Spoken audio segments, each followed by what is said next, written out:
The unthinkable has happened. I myself couldn't believe it as somebody who follows this industry on a daily basis. DC Comics put out an advertisement.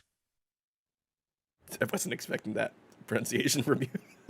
Yes, DC put out an ad, one of the first comic book ads I can remember seeing, and it's for nothing more, nothing other than DC's Compact Comics line. Did you get to see the trailer, Tyler? I did. I saw it on Twitter or X. I think David Harper retweeted it of Yeah. sketched, and I was like, "Wait, huh? What?" And it's funny because this was already going to be the topic of today's show before I knew there was a trailer for the Compact Comics. But then when that came out, I was like, holy shit, this is a gift that fell in my lap.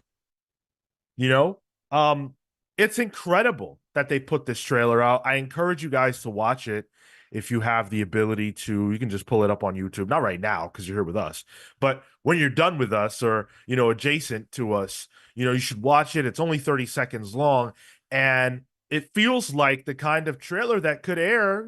It could be on TV.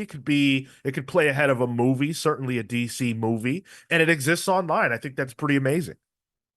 I think it could also be like a good thing to put into like Twitch streams or put into YouTube, where I think that audience might be. I'm not sure the audience for this is watching cable TV anymore, but we'll see. But yeah, I think this is great. It's great. I don't think the last time I saw a comic publisher put out an advertisement, as you said, was New 52. I think Hmm. even then it was like a mythical commercial. It's like DC posted it saying it was going to be places, and I never saw it myself. But Right. Well, we're going to talk all about DC's Compact Comics line and whether or not this is the future. Is this the future? Because everybody says how successful these things are and how this is an amazing strategy for DC. We're going to talk about just how amazing it is or isn't, the viability of it in the long term. And we'll even talk a little bit about what we would like to see from a Marvel Compact Edition if we were to ever get something like that.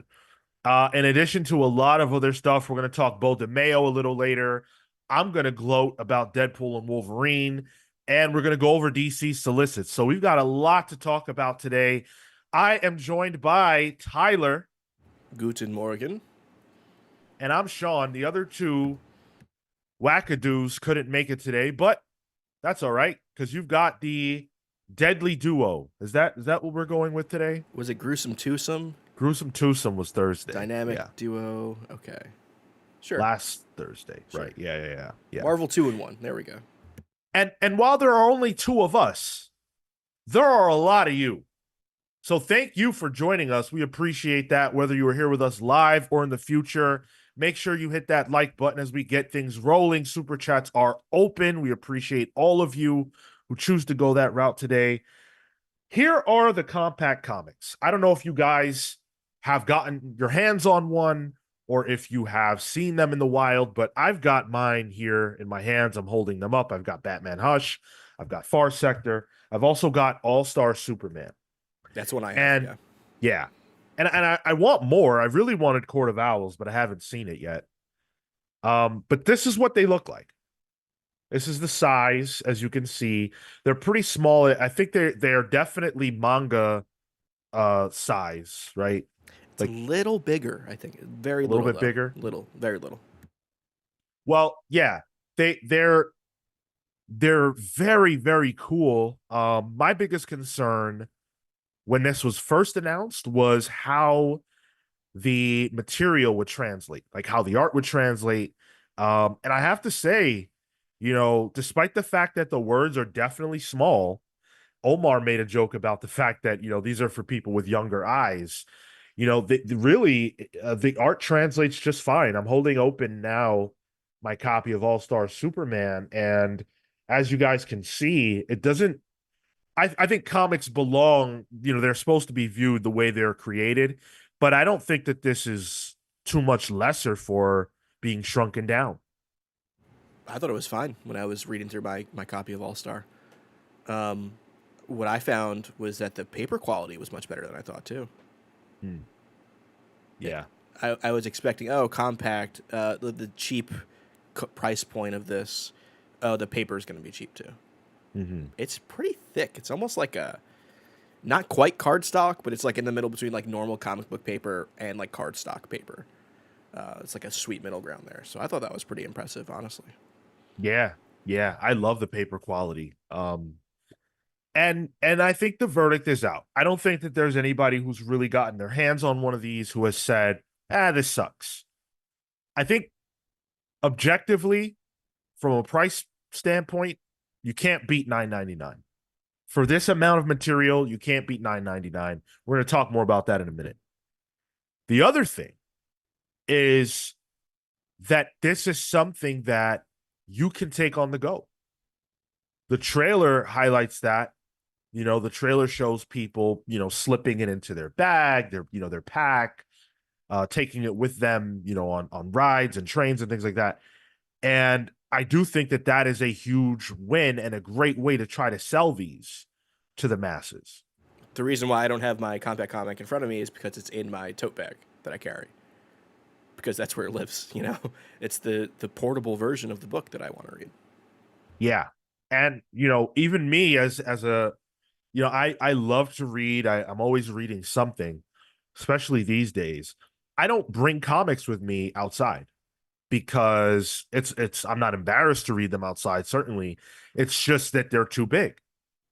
I have a bag that I carry with me when I go out, and my novels slip very nicely into that, but comics don't. I can't comfortably carry them around, especially not a trade or anything like that. But these, it's very easy to just slip it right into your bag and go about your day. And then when you're ready to read it, you just pull it out. Remember in college, I tried reading an omnibus on the train.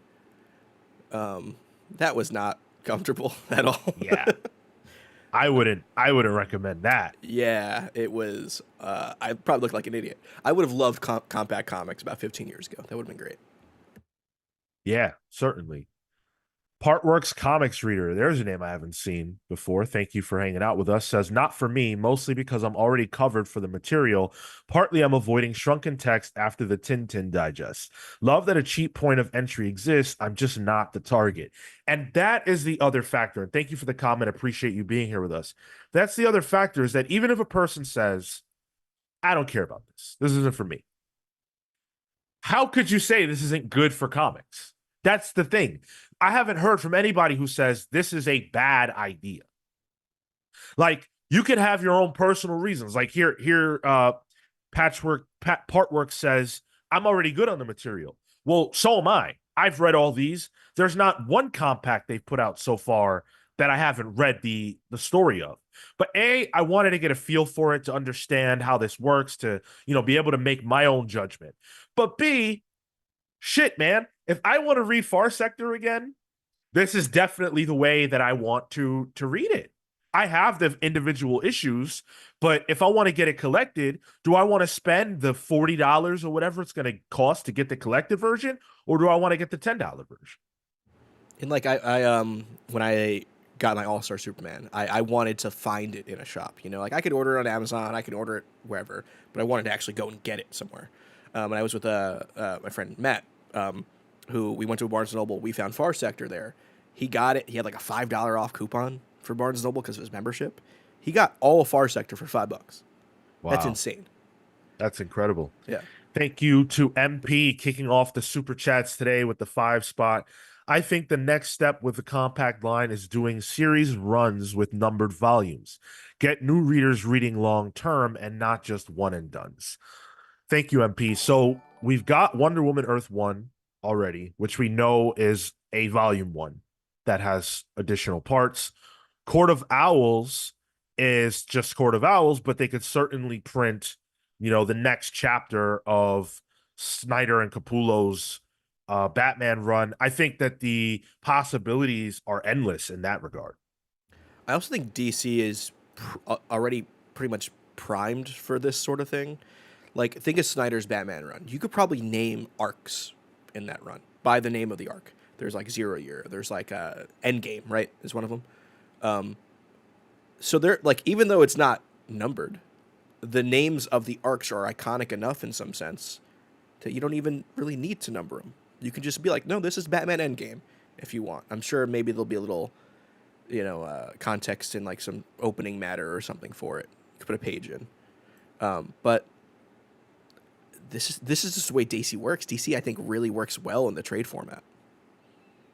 And also, it's the same creative teams, it's the same art, so you can just look at it, and if you have the first one, then oh snap, this is the same people. So it must be same people, same story, or same character must be a continuing story. And if you don't put that together and you just buy, let's say, 0 Year or Death of the Family, oh shit, it's the Joker. Oh, it's Riddler. Oh, like you're not gonna be completely lost at sea. Not more so than you would be with any of these, I don't think. They work out of context as well as they work in context. Yeah. Yeah, exactly. Leatrix says, definitely why I chose to get one. I wanted to read, but wasn't ready for the pricier version when they had this cheap alternative. I chose to sacrifice size. Yeah. And a lot of people will do that. Hey, if you want to try Scott Snyder and Greg Capullo's Batman run, but you just don't want to go all in on price to get the whole shebang, you can get the compact version of the first arc and judge for yourself. It's certainly a better alternative than stealing the damn thing by reading it for free online, which a lot of people do because of how expensive comics are. And I think it also means that, like, I think it could also help the omnibus market in a way. If this is the entry drug, into reading and collected things, somebody might be like, you know what, I really like this. I want something on my shelf now. And then they go pick up, a Snyder, Capullo, Batman omnibus as well. Yeah, the possibilities are really just endless.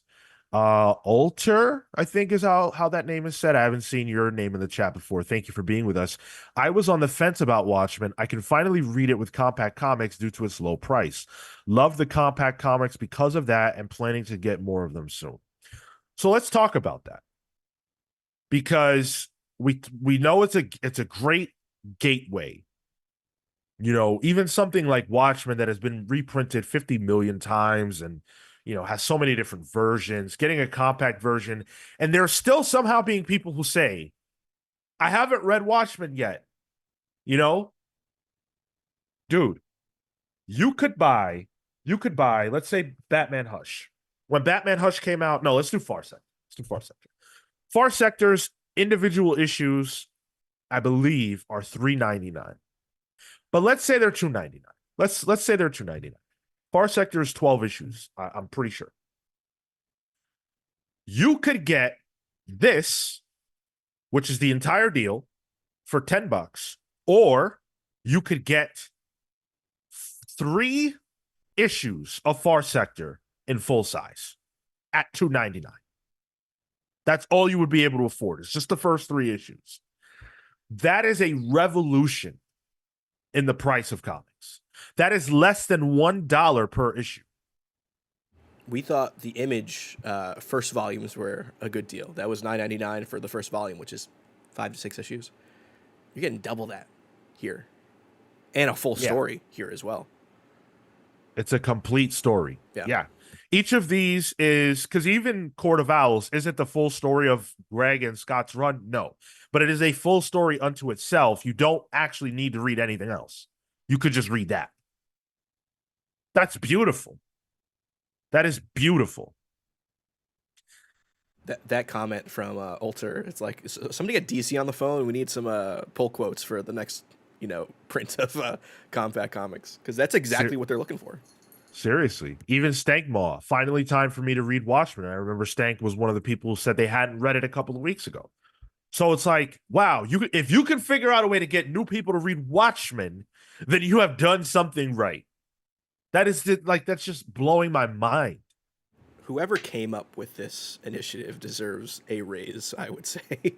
Certainly. And I hope, Chad Cowder here says, I hope the creators get royalties from these. I would assume they would have to get something. It could be negligible, but whatever, whatever's in their contract as Yeah, far as collected editions and how they earn money from those, I would have to yeah. imagine. We at least know one person is not getting anything from it, and that's Alan Moore, because I don't think he wants anything from Watchmen going forward. Certainly does not. Lieutenant Dance has no legs says, where are these actually sold? So obviously you're going to find them in your LCS. I would imagine you can find them at Barnes and Noble, and again, that's if they even have them in stock. I have had to beat old ladies over the head to get mine. Like the chocolate babka from Seinfeld. More a reference to the Spider-Man movies. Oh, okay. But yeah, Barnes and Noble, bookstores of all kinds, I would imagine. You could maybe even find them at Target. I don't know absolutely all the locations, but I think if they sell books and you could find comics there or manga, this is probably there too. Yeah, I've been to Barnes Nobles where there was like an end cap for it, and it was empty. I had to search in the actual graphic novel section, and it's like tinier, so sometimes the other books are around it, kind of like fold in over it, so it's a little hard to find sometimes. Yeah. But they're hard to find in Barnes Noble. I went to a Target where there was only one left, even though I had checked online and said there was a whole bunch in the store. They're in a lot of places that comic books usually aren't. Like Target, they have their special, covers for a couple of the new DC volumes that they put out, like Batman, Brave and the Bold. There was that Jared's cover. But other than that, there's not really any comics. I don't see any Marvel comics there, but they have compact comics that are selling like crazy. Yeah. Yeah, exactly. MP says, what other stories do you think would be a good fit for the compact line? So we'll save the Marvel piece of that for later. But DC, I think that ultimately there are so many amazing options. It's not even funny. Batgirl of Burnside, Gail Simone's Batgirl from the New 52. I think both of those need to happen. J.H. Williams and Blackman. What's his name? What are you talking about? Elegy? Yeah, Elegy, Batwoman. Batwoman Elegy did get announced, actually. The Greg Rucka one with, Greg Rucka. There you yeah, go. that one just Yeah. got announced as the next wave. That would have been my pick, too. Yeah. I recommend that book to everyone. I'd be curious to see them put some of the events in there. I haven't really seen too many events. Like a Crisis. I think Infinite Crisis would be interesting in this format. And some of the more Vertigo books I would like to see, like Sandman Volume 1, I think would be great for something like this. Mm. Even the more recent, like Nice House, great one for this, I think, as well. Yeah, events seem like the antithesis of this. This seems like, you know, continuity free stories Sure, that you sure. don't have to know anything about. And I think events might be a little further down the pike.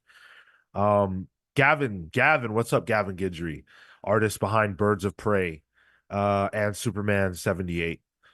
Gavin says these would count as another format in reference to creators getting paid for this. And Cool. that's about what I anticipated, which is great. That's great for them. Spiral Storm with a $10 super chat. Thank you so much. I think they're a great idea. I think it targets a new demographic. If it's being advertised on television, it's not a bad price at all. But digests aren't my thing. I hope the line succeeds. I love level-headed takes like this. Because sometimes you just don't see it, especially on YouTube, where it's like, hey, not really my thing, but it sounds great. Yeah, and that's speaks to what I was saying earlier. There is nobody that I've heard from who has just said this is not a good idea. This is a bad thing. I don't think there's a viable, legitimate argument for why it is a bad thing to do this. Whether it's for you as an individual is a different matter. But of course, as always, thank you, Spiral. Appreciate that. Omni Nation Comics. What's up, Omni? Hey guys, these are selling really well at my LCS. Super excited for DC. Yeah, me too. They can't keep them on the shelves at Midtown. By the way, Omni Nation, thank you for your kind words in our comments section.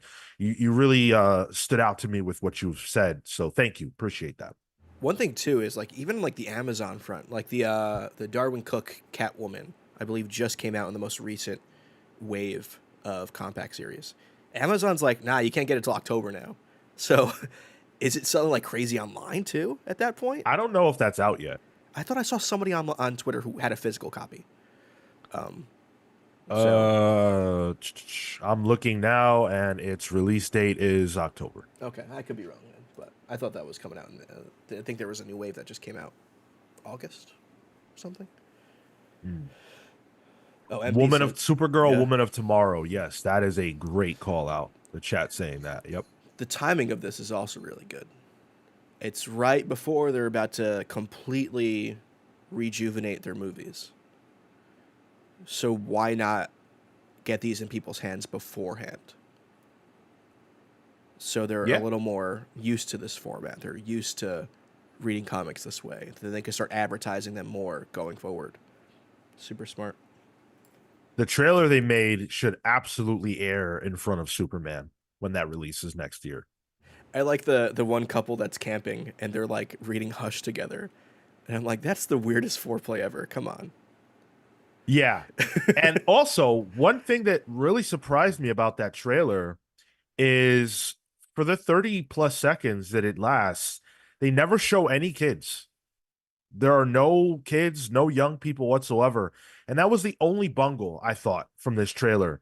You need to still try to appeal to kids with a format like this that is in the same format that we already know for a fact many young people, young readers are consuming manga in this exact same styling. The fact that there are no books in this format that are specifically targeting children, that there are no children in the commercial, makes it feel like it's not meant for kids in any way, shape, or form. And I don't think that's the right strategy. Could it be because their kids line is its own separate line? It's not the Compact Comics. It's like Barda. It's Beast Boy. They're more YA without a real. Is it called like DC Kids? I don't even know if that line has its own name for it. Because maybe Just the fact that this is so exciting and sure. so out there and everywhere, I feel like kids should be in the mix too. Yeah, give a kid Wonder Woman Earth 1. Give them Super Sons. Give them, Sure. I don't Yeah. know, whatever DC has, put Primer in this format. I don't know. Uh, what else do we have? Ryan P. That's a name I haven't seen here. Thank you, Ryan. A lot of new faces and names today. It's almost like we've had a good run of it lately. Ryan says good teachers will have some of these in their classroom. These are great to get comics in kids' hands and could create lifetime comics customers who grew up to buy Omnis, Absolutes, and etc. You're 150% right. This is the only thing I've seen the big two do that has a consideration for the book channel and the comic store space that I actually think has the capacity to work on kids, because I am not a believer that you can sell children or parents of children in mass on buying weekly comics. 3, 4, 5.99, way too expensive. Never gonna happen. Miss me with that argument. But a 9.99 edition like this that has a full story in it with really cool looking characters that can get kids in on the ground floor, yeah, sure, why not? And it's funny. I think when Absolute Comics was first rumored, I had said I want DC to put out something in a different form factor that's smaller and more akin to manga. And this was probably over a year ago, because I think people would like that. Well, Yeah, looks like I was right. I mean, definitely. not about the Absolute stuff, but the Absolute can then become this format once that's collected better. Like think about Absolute Wonder Woman. That'd be great in this format. Like that kind of more modern look for a character on the cover. Be great. It'll be interesting to see how they handle compacts once Absolute is rolling. We've got 70 plus of you here. Make sure you smash that like button. Subscribe if you are not subscribed. It is really hard to keep up with all your comments. There are so many of you dropping comments right now, so super chats definitely help to bump you guys up and make it very obvious to us. Atomic Hound says, like Omar last week, I'm a little concerned that content like Watchmen that don't have a parental advisory could end up being held up in school board meetings as harmful to kids. That's an interesting point, because there was just a book that was banned. I wish I could remember the name of it, but it was a comic. It just happened. And you know, I think Marvel and DC, it's never a Marvel or DC book. It's hard to go to war with them. And I think those books are largely not on the radar of children or schools, but these could be. Like the prior commenter had said, you know, teachers could have these in their classrooms. That is a very viable, reasonable thing that could happen. And some of the content, even I would argue, as a pretty liberal minded person in that regard, isn't something that I would say you just hand over to any old kid. Watchmen and Wonder Woman being the two outliers where it's like, this might not be age appropriate. I think American Vampire probably another one as well. Hmm. But like I don't know, it's like a video game. Just throw a little MA on it. You know, you don't even need to change much. Literally 2 seconds of Photoshop, parental advisory, right in the bottom corner. That's all you need, and then your bases are covered. Sure, but I think the classroom argument is very valid. And we don't want a scenario where and if it happens, it happens. Like you fight the battle. But I would hate to see a scenario where these start to get banned and then that conversation rears its ugly head. Oh, But clearly DC didn't care about kids in this situation. The ad doesn't have kids in it, and that is all I need to know about who the target is of this. oh, Steve Matthews says it was blankets this week. Interesting. Thank you. Yeah, Yikes. it's awful. And I'm sure sales of blankets went up. So Revolutionary Dragon says it depends on how old we are talking about. High school, I think it's all fine. I think it's all fine. I think that, right? But we know how the world is, and we know what happened with the comics code and all that other bullshit. Like we are not in a society that is so different that that can't happen because Blankets was just hit with a ban this week. yeah, like I wrote, I think like a 20-page thesis my junior year of high school about Watchmen. But I live in New York. You know, I don't know if West Virginia or something like that would feel the same. It's just the unfortunate nature of things right now. Yeah, always. Killing joke in schools doesn't sound like a good idea. Uncanny Suit. You were right about that. But at the same time, I don't know, man. Like I was watching The Sopranos and Sex in the City when they were airing, when they started. I was in on the ground floor, and I was not 10 years old when they came out. I was younger than that, and Think I'm here. think about the ending of Mice and Men. Like, come on. There is something to be said about maybe um coddling the youth a little too much in that sense, or not coddling but underestimating what they can handle. But either way, I'm not here to debate that. The point is that I would like to see DC do some compact comics that could be aimed at kids. Comic Boom has the most correct answer here. I would love to see New Frontier as a compact. New Frontier is DC at its peak for me, and most condenses what DC is, in my opinion. I 100% agree. No brainer. No brainer. Especially, I I think think like Gunn is probably taking a lot of that feel for his DC universe as well. It's one he's talked about. hmm. Comics with Dan says Killing Joke isn't quite significant enough to the comic format, not like Watchmen. Well, I mean, is Far Sector? I don't think that is the metric. Is American Vampire? Killing Joke's a little weird though because it's so short. You know, I almost feel like Far Sector's 12 issues. What's Killing Joke? An extended issue? I don't even know. I don't even know if it's like three. Like I think it's like one big story. It's not even like an issues thing. Yeah. Um. So there are some other considerations here. Now we've talked a lot about price. Price is the absolute best part of this. Price point, size. Those are the best parts of this.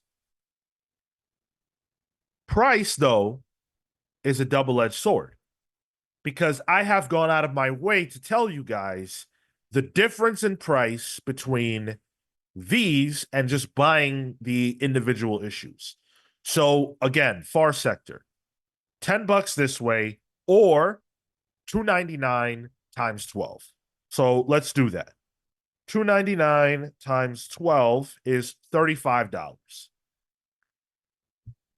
Is DC going to have a problem selling their collected editions that way when this exists? When there is the possibility that you could get whatever book it is that you want to get in, the regular standard size format, does a $20+ price differential prevent a person from choosing to buy it in trade?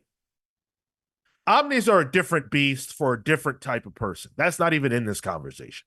Nobody is going to say, I'm not going to buy an omnibus because these compacts exist. That's not going to happen. But trades, that's a different beast. I wonder if that's not a consideration. My question is, does the amount that this is selling, like seemingly, offset that? Because they were so prohibitive in a way. Like $35 is a lot for a book. Like even like hardcover like novels or like actual prose. That's like a hardcover price, but like usually you can get discounts on it to bring it cheaper. Is the amount of people that are now choosing to read comics offsetting that price? Or do they start marketing traditional volumes and graphic novels and trades to the more collector audience? The same people who like Funko Pops. And compact comics is just for the more general populace. And they start changing the marketing to kind of target those specific types of people. Because, I don't see anyone really talking about buying trade paperbacks outside of, people who read weekly comics, who then want those books physically. What are you talking about? Trade waiters is a thing. Personally, I don't know too many, to be honest. I know it's a thing. But, I think compact comics can get more people than just the trade waiters. $20 difference, $25 difference is insane. I don't think that you can in any way, shape, or form overlook that. And I think that if comics just being cheaper was the solution, then comics would be cheaper. They're not cheaper for a reason. And we know the reason. The reason is we can make the most money from less people because there are less people buying comics. And if we price someone out by saying comics are now $1 more expensive, we can lose that person because of the dollar amount that we're making up on everybody who stays. So with that being said, if a person can just buy Far Sector in a cheaper format, will they? Probably. And if they do, does that hurt DC? The other thing is, too, they might be purposely working on a loss here with compact comics as a way of gaining public perception with these IP. If they work at a loss for compact comics, but it means people who now understand who Poison Ivy is from reading Gotham City Sirens, or these other characters that are then going to be in TV, they're going to be in movies, they're going to be on T-shirts, in action figures, and all of that. Is that the hope as well? Work at a loss here, so you can gain more of a fan base that can then take everything else. But if these are going to exist in perpetuity, then you're publishing them at a perpetual loss. I never assume things work in perpetuity in comics, unfortunately, especially publishing initiatives. But no, that's a good point. Comic Boom says a loss leader. That's a massive loss, though. That is a crazy loss. I don't know what the cost of Batman Hush is in trade, but I'm pretty sure Batman Hush is 12 issues or somewhere in that realm. And you're going to have the same problem. It's going to be $30 to $40 versus $10. 35. There you go. Yep. That to me screams unsustainability because no one is going to choose to buy. I mean, obviously there are people who will, right? There are people who are like us that want to read things the way that they were originally made and, all that good jazz, want the standard comic size. But what about the people who don't care about that and they just want the story? That beats every other way you could read this except free or through DC's app. This almost reminds me of like when I worked at Barnes and Noble, and they would have the section of the really small format books of like John Patterson or whatever, and it was like the stuff you would see at the cash register at a supermarket, like really kind of crappy quality, smaller books. There's a name for it, maybe Digest, I don't remember. But is the idea like, all right, put a whole bunch of those out really cheap to get people into Patterson, and now they're buying the hardcovers like later down the line. I wonder if that's the thinking here as well. It could be. It could be. Leatrick says my Hush trade was $25. Hush is $17 on Amazon. Amin says trades are $20. I don't know, man. I don't really buy trades, but I'm pretty sure they're not $20. I'm pretty sure that they're not $20. Like, what trade are you getting? What trade of a 12 issue story are you getting for $20? Looks like there is a version of Hush that's more recent that is $17. Yeah.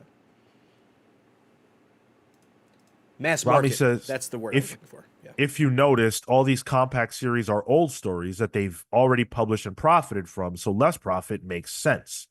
Right. That is what I'm talking about. So if we can do this for older books, then okay. I still feel like there is a consideration for loss, especially when DC is apparently still printing Killing Joke.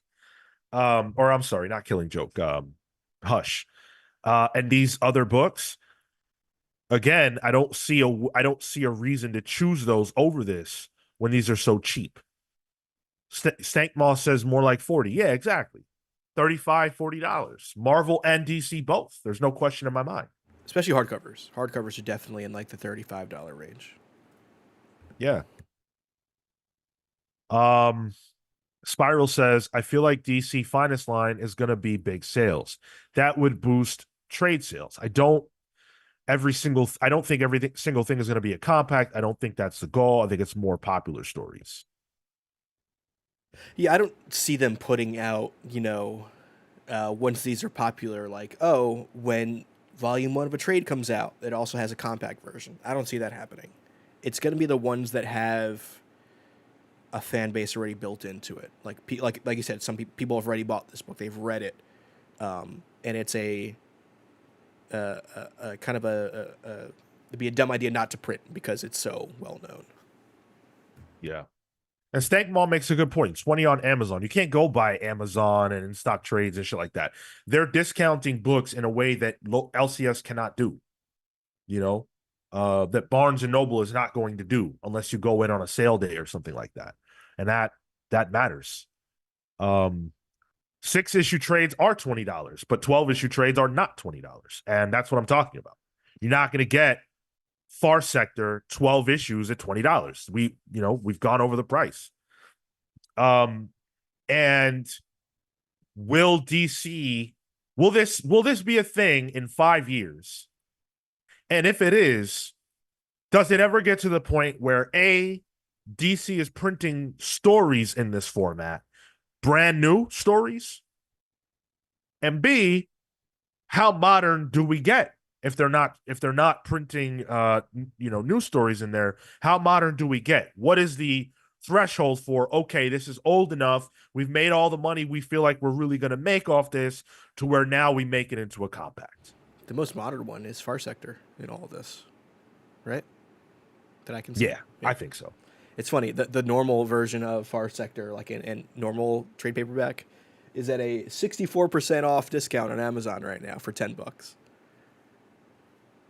Mm-hmm.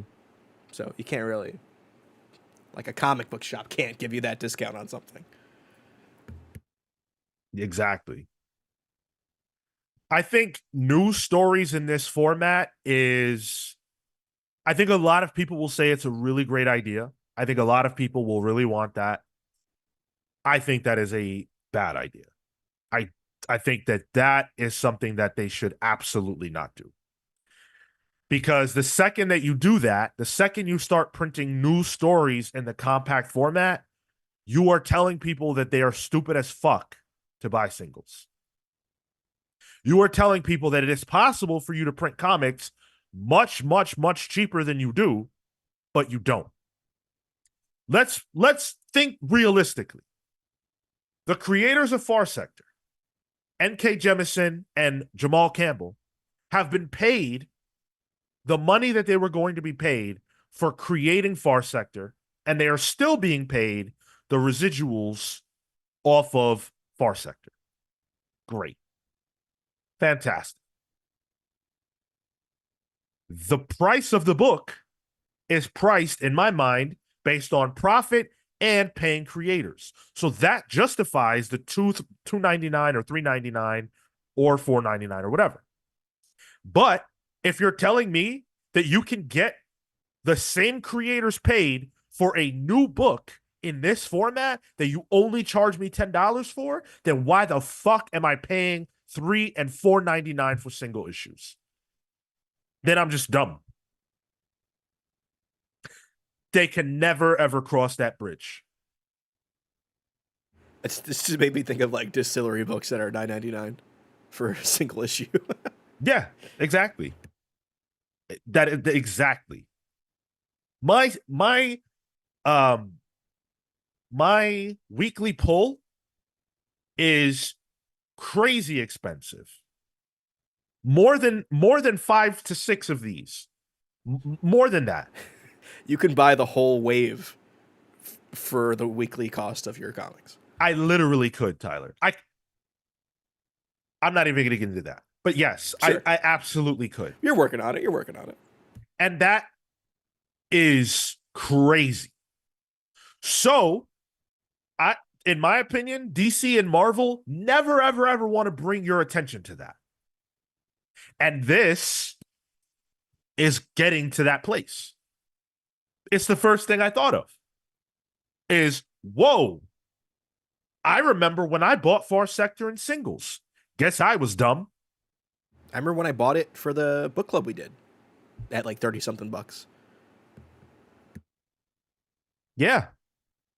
That's crazy. So to answer the people who are wondering and who have mentioned in the chat, what about new stories in this format? I think that is the third rail. Because then you have to start answering some really difficult questions that consumers are going to have. And they don't have good answers for them. Yeah, then that pretty much just puts a timer on comics in single floppies. Because it's like, all right, the Wednesday Warriors will still do it, but once they're gone, that's it. Yeah. Rami Darwish says, better paper, larger size, and depending that people like us will pay more for their weekly fix. I mean, yeah, larger size. I don't know if the paper's better. I think the paper quality here is pretty nice. I think the paper quality is preferable on the compact than it is on the single issues. I feel like the floppies, the paper is too glossy. To be fair, I read digitally, so I don't read as much physically, but correct me if I'm wrong, Sean. Where like I prefer the matte thing because you don't get fingerprints on it. I don't know, but I haven't been a fan of DC's paper quality in some time. I don't think there's anything wrong with this paper quality. I think it's quite good. And to the rest, no, bro. Like a new, like old comics, okay, sure, but a new comic, a new story, why buy singles?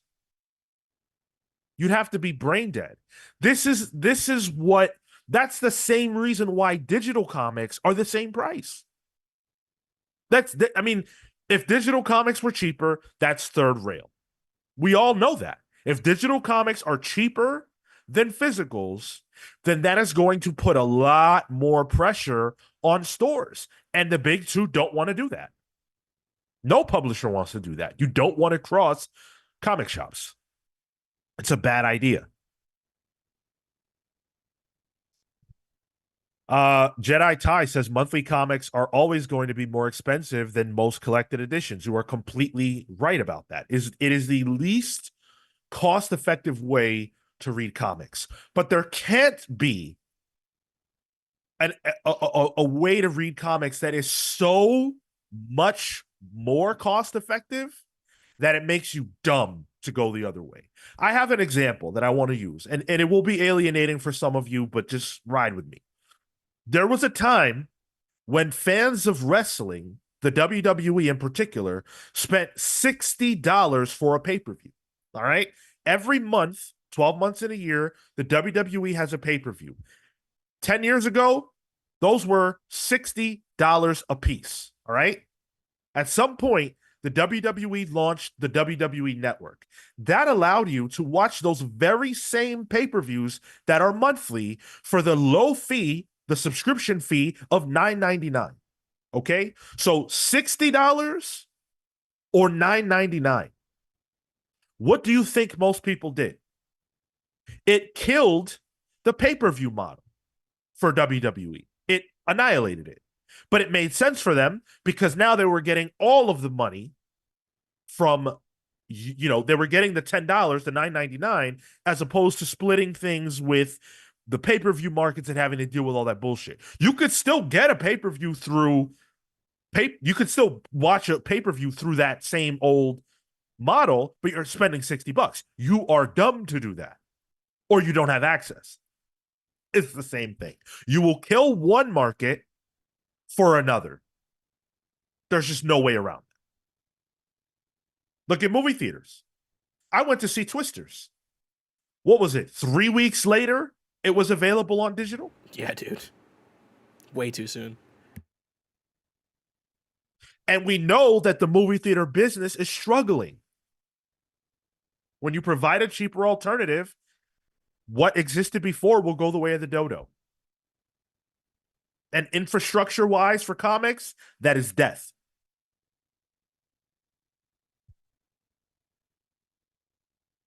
Uncanny Suit says UFC and boxing are still holding on to the pay-per-view model, but there are expectations for buys for a fight have decreased from 1 million to 400K, 100%. And yet, still, you can't watch a UFC pay-per-view any other way. There is no cheaper alternative. You're dropping that 60. The only way to get it a little cheaper is to I think if you get ESPN Plus, but then you're still dropping 60 on top of having your subscription. If you get it without ESPN Plus, I believe it's like $70 to $80.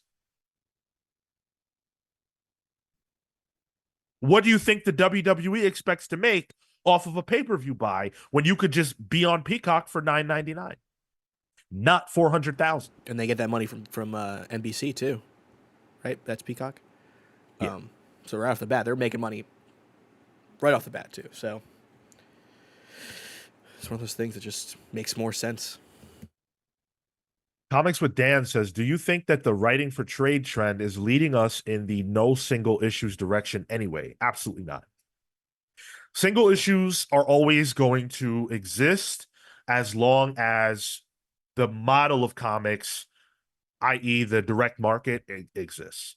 Because the direct market doesn't function if you don't have weekly comics. If you instead had trades, then you would have a lot less books for sale. That means that the direct market is making a lot less money off of you. And I guarantee you that you would lose a lot of readers in translation.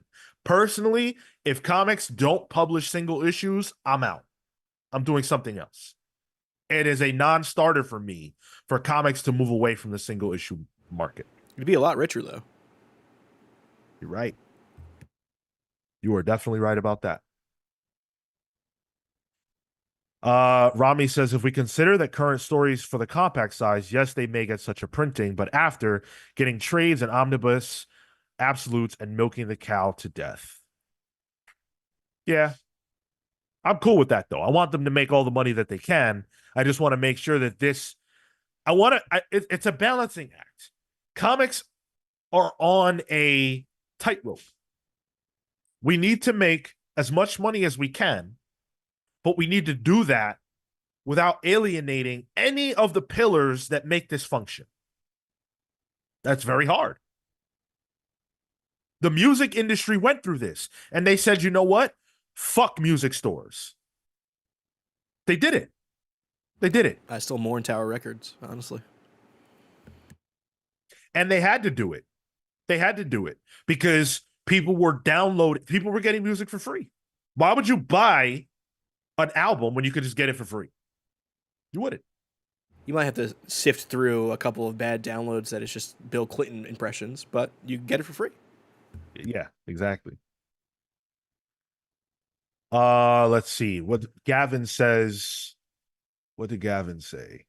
It makes sense from a pricing structure for stories to flow single, trades, collector edition, hardcover, compact. You're initially paying more per page to be able to read it when it first comes out. Yes, I agree with that. The problem that I have with that is that if the pipeline, because the pipeline as it is many years to get to this stage, to get to the compact stage, right? This is a new thing. I'm cool with that. I don't have a problem with that. At the moment, trades, at least in Marvel's case and Image's case, tend to drop around the time that the last issue that encompasses that trade releases in physical, like within a couple of months or so. I'm cool with that. I don't have any problem with that at all. Why? Because trades are not cheap either. This is cheap. This is so much cheaper. In your example, are things getting slightly cheaper when you go to trade? Yeah. In hardcover, I don't think so. In absolute and omnibus, 150 million% not. But when you get to this costs a tenth of what an omnibus costs. I don't think you can compare that. It's getting way more cheaper. I don't think there's a comparison. And it's also getting cheaper in a time where people are looking for the cheaper alternative specifically. Yeah. Everything else is expensive. To see a company then do the opposite in this time is surprising. That's definitely true. And kudos to DC for thinking outside the box and looking for other ways to bring people into the fold. And I'm very happy that, by all accounts, I go on social media and I see the reports that, this is working, that this is selling like hotcakes and people are eating it up. Is that long-term sustainable? That is my biggest concern with this. And it's not, I want it to work. I want it to work. But like I said, it is a tightrope. And you have to be careful. And I guarantee you that DC is thinking about what I am saying. For everybody who says, oh, it doesn't matter because XYZ. No, DC is thinking about what I am saying. They have to be thinking about it. Because if they don't think about it, then we could be in a very, very bad situation a few years from now, depending on how this accelerates. We'll see, though. Bas Rondir says, just caught up. I love the DC Compact comics. Already bought a few for my older nephews and nieces. I love that. This is a great gift. So there's Very where giftable. there's where the Compact comics I can't get went. Yeah. It's better off, honestly. Revolutionary Dragon says, make single issues digital and have Compact come out like 2 months after 5 or 6 issues, and then Compact and far down the line have hardcover deluxe. Well, there goes comic shops. Bye-bye, LCS. And I'm telling you, there is no comics industry without the LCS, the direct market. Could something come out of the ashes of that? Yes. And I think comics will always exist in some form or fashion. But if you get rid of the LCS outright, the industry of comics doesn't exist anymore.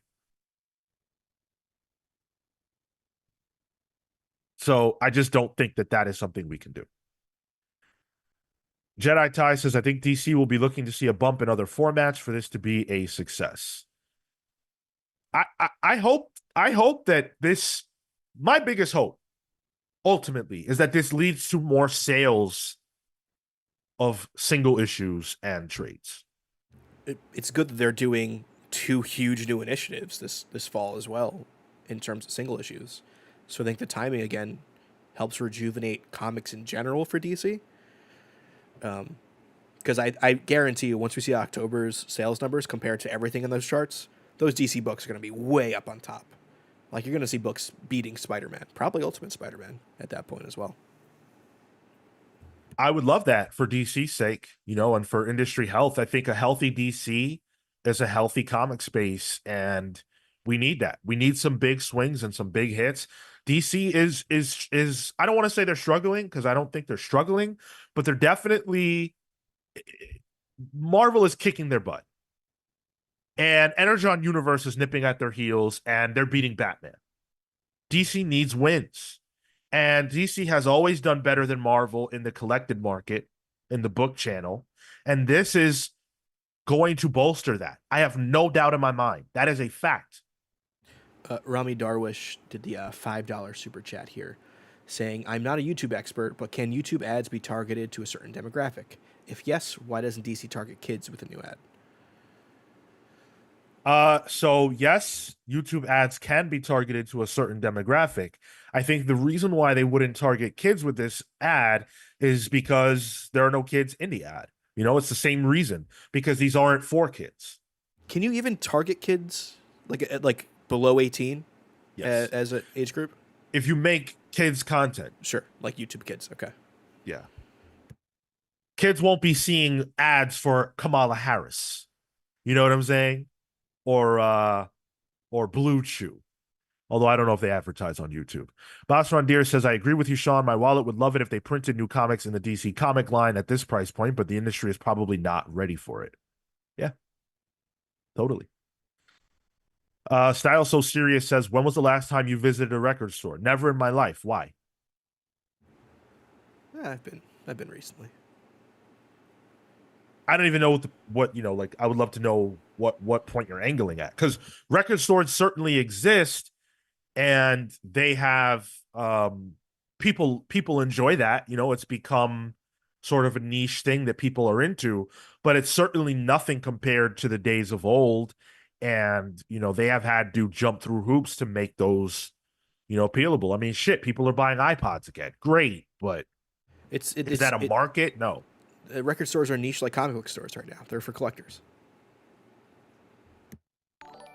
Jose says DC just realized they're now competing in the book space and made the only plausible decision considering the manga industry. Do you think this is mostly a response to manga? I think it is definitely a decision that was made in consideration of the way in which people seem to be most interested in reading. I don't know that it's like manga specifically, like, oh, we've got to beat manga. I just think they're saying, okay, well, what can we do to get more people to read what we do? Oh, people like this size? Let's go. Let's try it. I think that's smart. DC is leading the charge in that regard.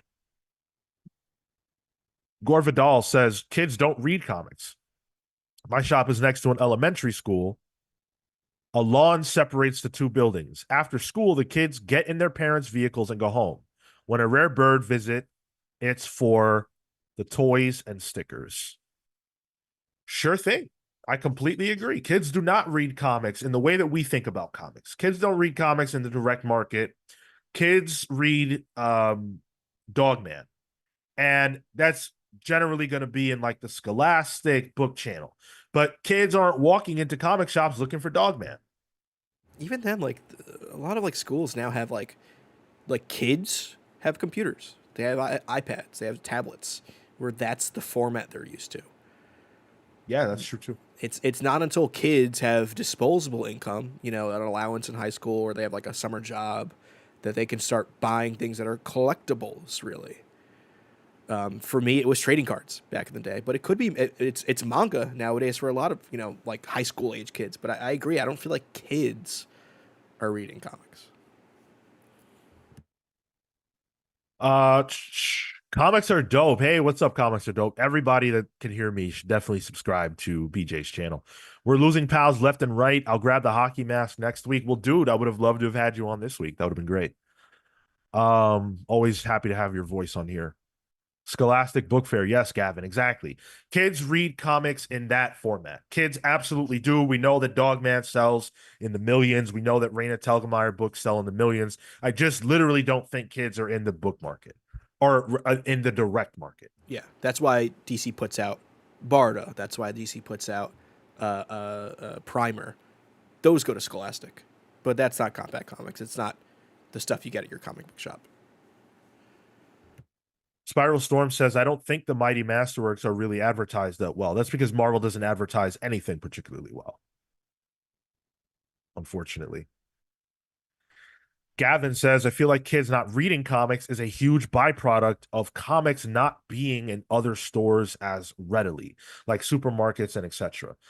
That is a huge conversation and one that we have had many times, one that we are going to be having again very, very soon.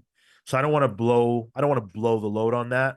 I just don't know how you can possibly turn the clock back on that. And I also think that would have a lot more. There are a lot more factors to that. That's talking about like the return to newsstand, which I believe we have a video about actually. Yeah. Ismael says, why do you think manga is beating Marvel and DC in sales these days, in your opinion? We've done videos on that, but I definitely want to answer it because, again, that is, manga is the dominant force when it comes to this type of storytelling. And the reason why it's outdoing Marvel and DC right now, as far as I'm concerned, is zeitgeist.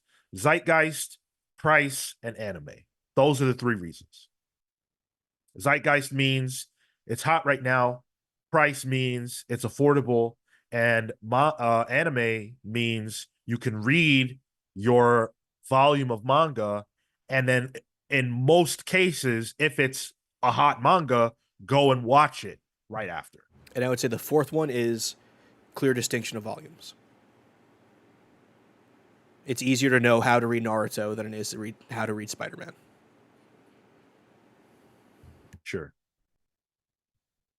Moonarch. Hey, what's up, Moonarch? Wondering if they should try selling these editions to libraries. Super cheap and pretty sure a lot of high school kids get first introduced to books via their local library. Yeah, these should be in libraries. I would love to see that. I agree. I definitely agree.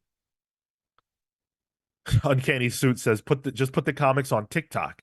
That'll bring in the Sigma Rizzler youth. God, I feel crazy for even saying those words in sequence. What the Sigma? Yeah, and then it'll get 1 million views, and then people will go on, website omitted and read them for free. Like, what's the word I'm looking for? Pirating comics is a huge factor in people not buying comics. The same way pirating music was a huge factor in people not buying albums. The difference is that I can make a justification for albums being worth $10. I can't make a justification for a single issue of a comic being $6-7. Not a single issue that's standard page count.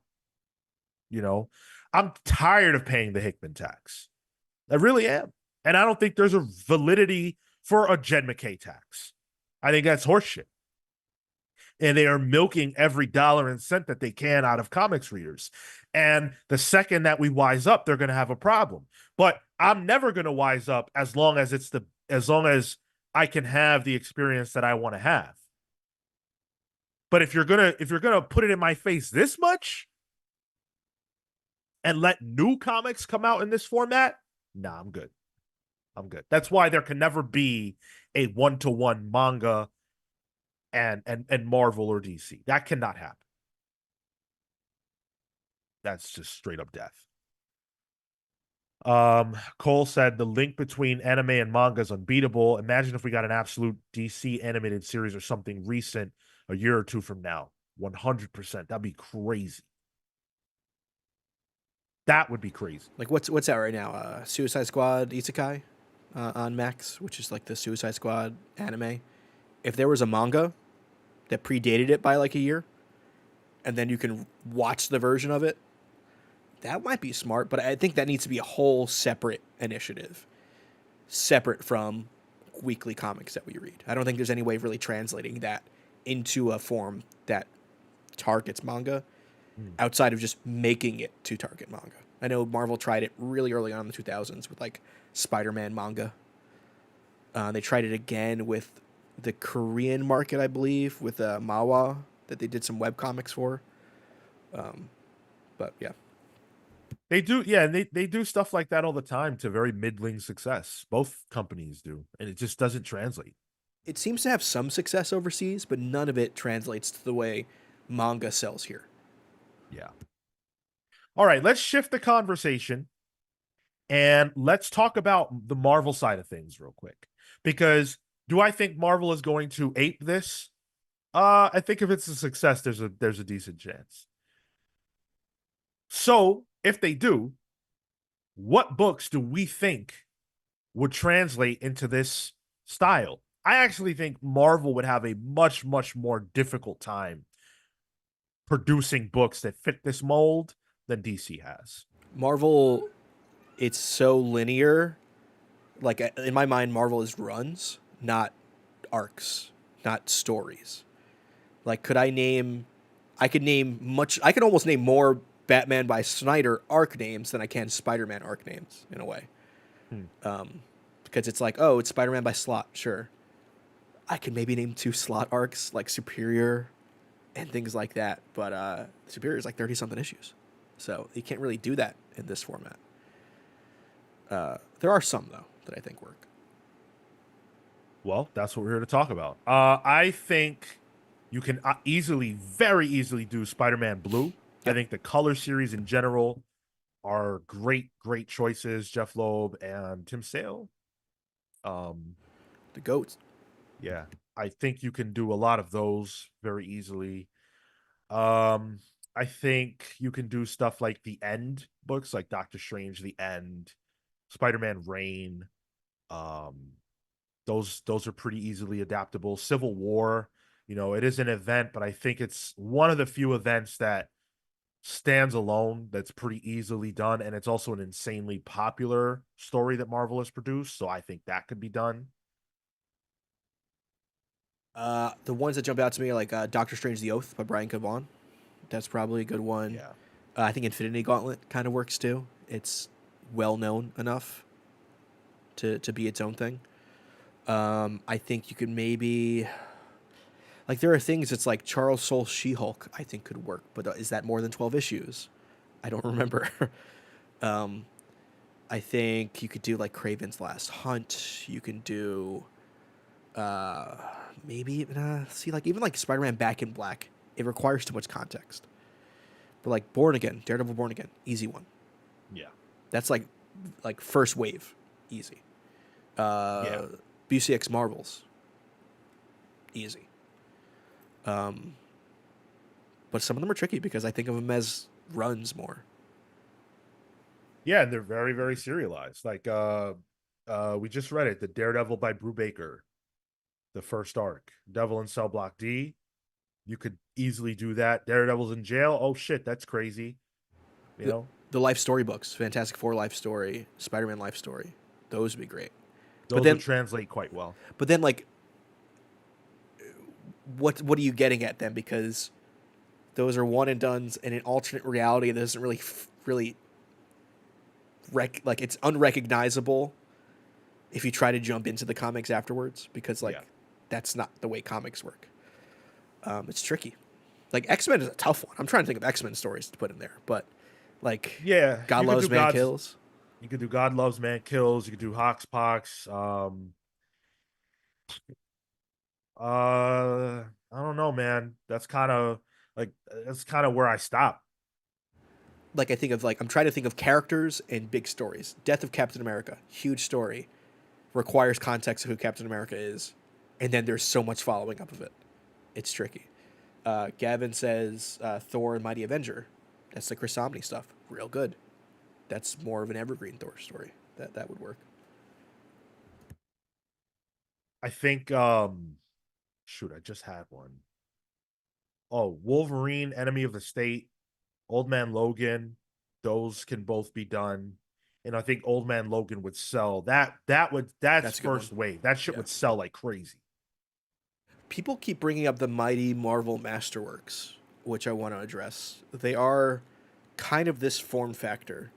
I've seen the shop I go to, All Yeah Comics in New York.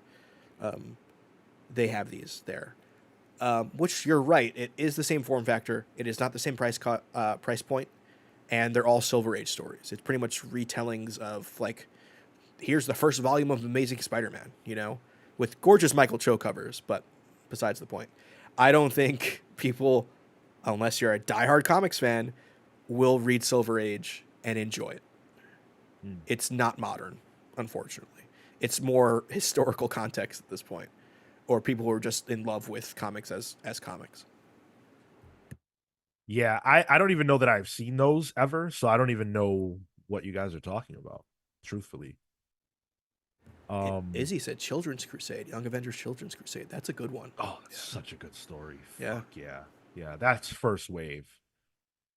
All right, yeah. So let's do the first wave. Let's do the first wave. So the first wave of DC Compact was what? We had Batman Court of Owls, Watchmen, All-Star Superman, Far Sector, Batman Hush, and Wonder Woman. Okay?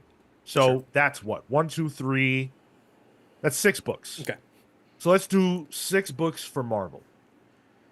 I think Old Man Logan, easy. Daredevil, Born Again, Yep. Civil War. Civil War. I think so. Gillen's Young Avengers is only 15 issues. Could you do 15? This is 12, and I mean it doesn't feel bad at all. So could you add 3 issues to this? Maybe. I guess so. But you said Gillen's Young Avengers? Yeah, I think that's more modern. It more reflects what the team would look like in the MCU. Um, what else? What else? Yeah, American Vampire was wave one as well too. Yeah, I don't know why I'm on the DC website and I didn't see it. Maybe my eyes. Um, I really like the Children's Crusade. That's a great one. Sure, let's do that. I think Kraven's Last Hunt is a good one. Okay, what are we at now? 4? We got Civil War, Old Man Logan, Born Again, Children's Crusade, Kraven's Last Hunt. Throw a Spider-Man in there, right? That's 5. And an X-Men. I mean, but it's like if you do God Loves Man Kills. Hoxbox, just do Hoxbox, right? I guess. Yeah, But that's so crazy. That trade is like $50. I know. How could you get that for 10? That's outrageous. Think about what I just said, guys. That's crazy. Demon in a Bottle. I don't. Ooh, Columbo. There you go. There's a man that's thinking. Kamala's original Miss Marvel series, 100%. Oh, good call. Yeah, I was thinking 100%. Iron Man Extremis. It's 6 issues, but that's the more modern take on Iron Man, and it kind of started its own thing. There has to be an Iron Man book in there. Yeah, Yeah. there's got to be. Yeah. So I would probably drop Children's Crusade and put Miss Marvel on there. Yeah, And then I don't know how you get the Iron Man in there, but you got to get him in somehow. And I think that's it. And again, like we didn't even mention, like I think Spider-Man Blue is perfect for this. Perfect. The other color books, perfect. If they could put, well, I don't know how long those are. I don't think they're too long. But if you could publish them in a digest format like this, I think that those would sell quite well. I think Marvel has options, but their roster for these kinds of things is definitely not as deep. yeah. But I would love to see it. I mean, if we get to that place. Earth X, you could do that. I don't know if it's wave 1, but you could do it. I think wave 1 probably largely needs to be as in continuity as you can get. Old Man Logan aside, just because of the tether that has to the Logan film, and obviously Wolverine being Marvel's top 3 most popular characters. And I feel like a Deadpool comic's got to be in there though. What would that? I don't even know what you would. There's what Deadpool kills the Marvel universe. Quality aside, I don't know about wave one. I Sure, don't know sure, about, yeah. yeah. But like, I think it needs to be stuff that is recognizable from the movies and TV.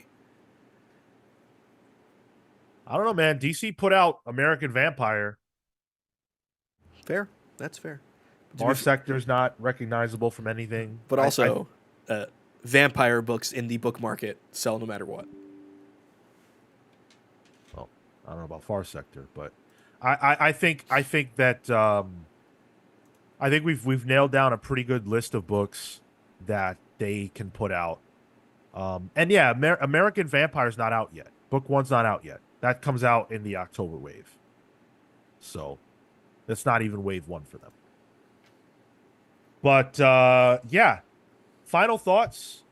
Um, I'm happy that these things have gone over so well. There are lots of reports on social of store owners saying, we can't keep these on the stands. They're selling out like hotcakes. There are speculators that are buying them. Let's keep that in mind. You always have to consider that with comics.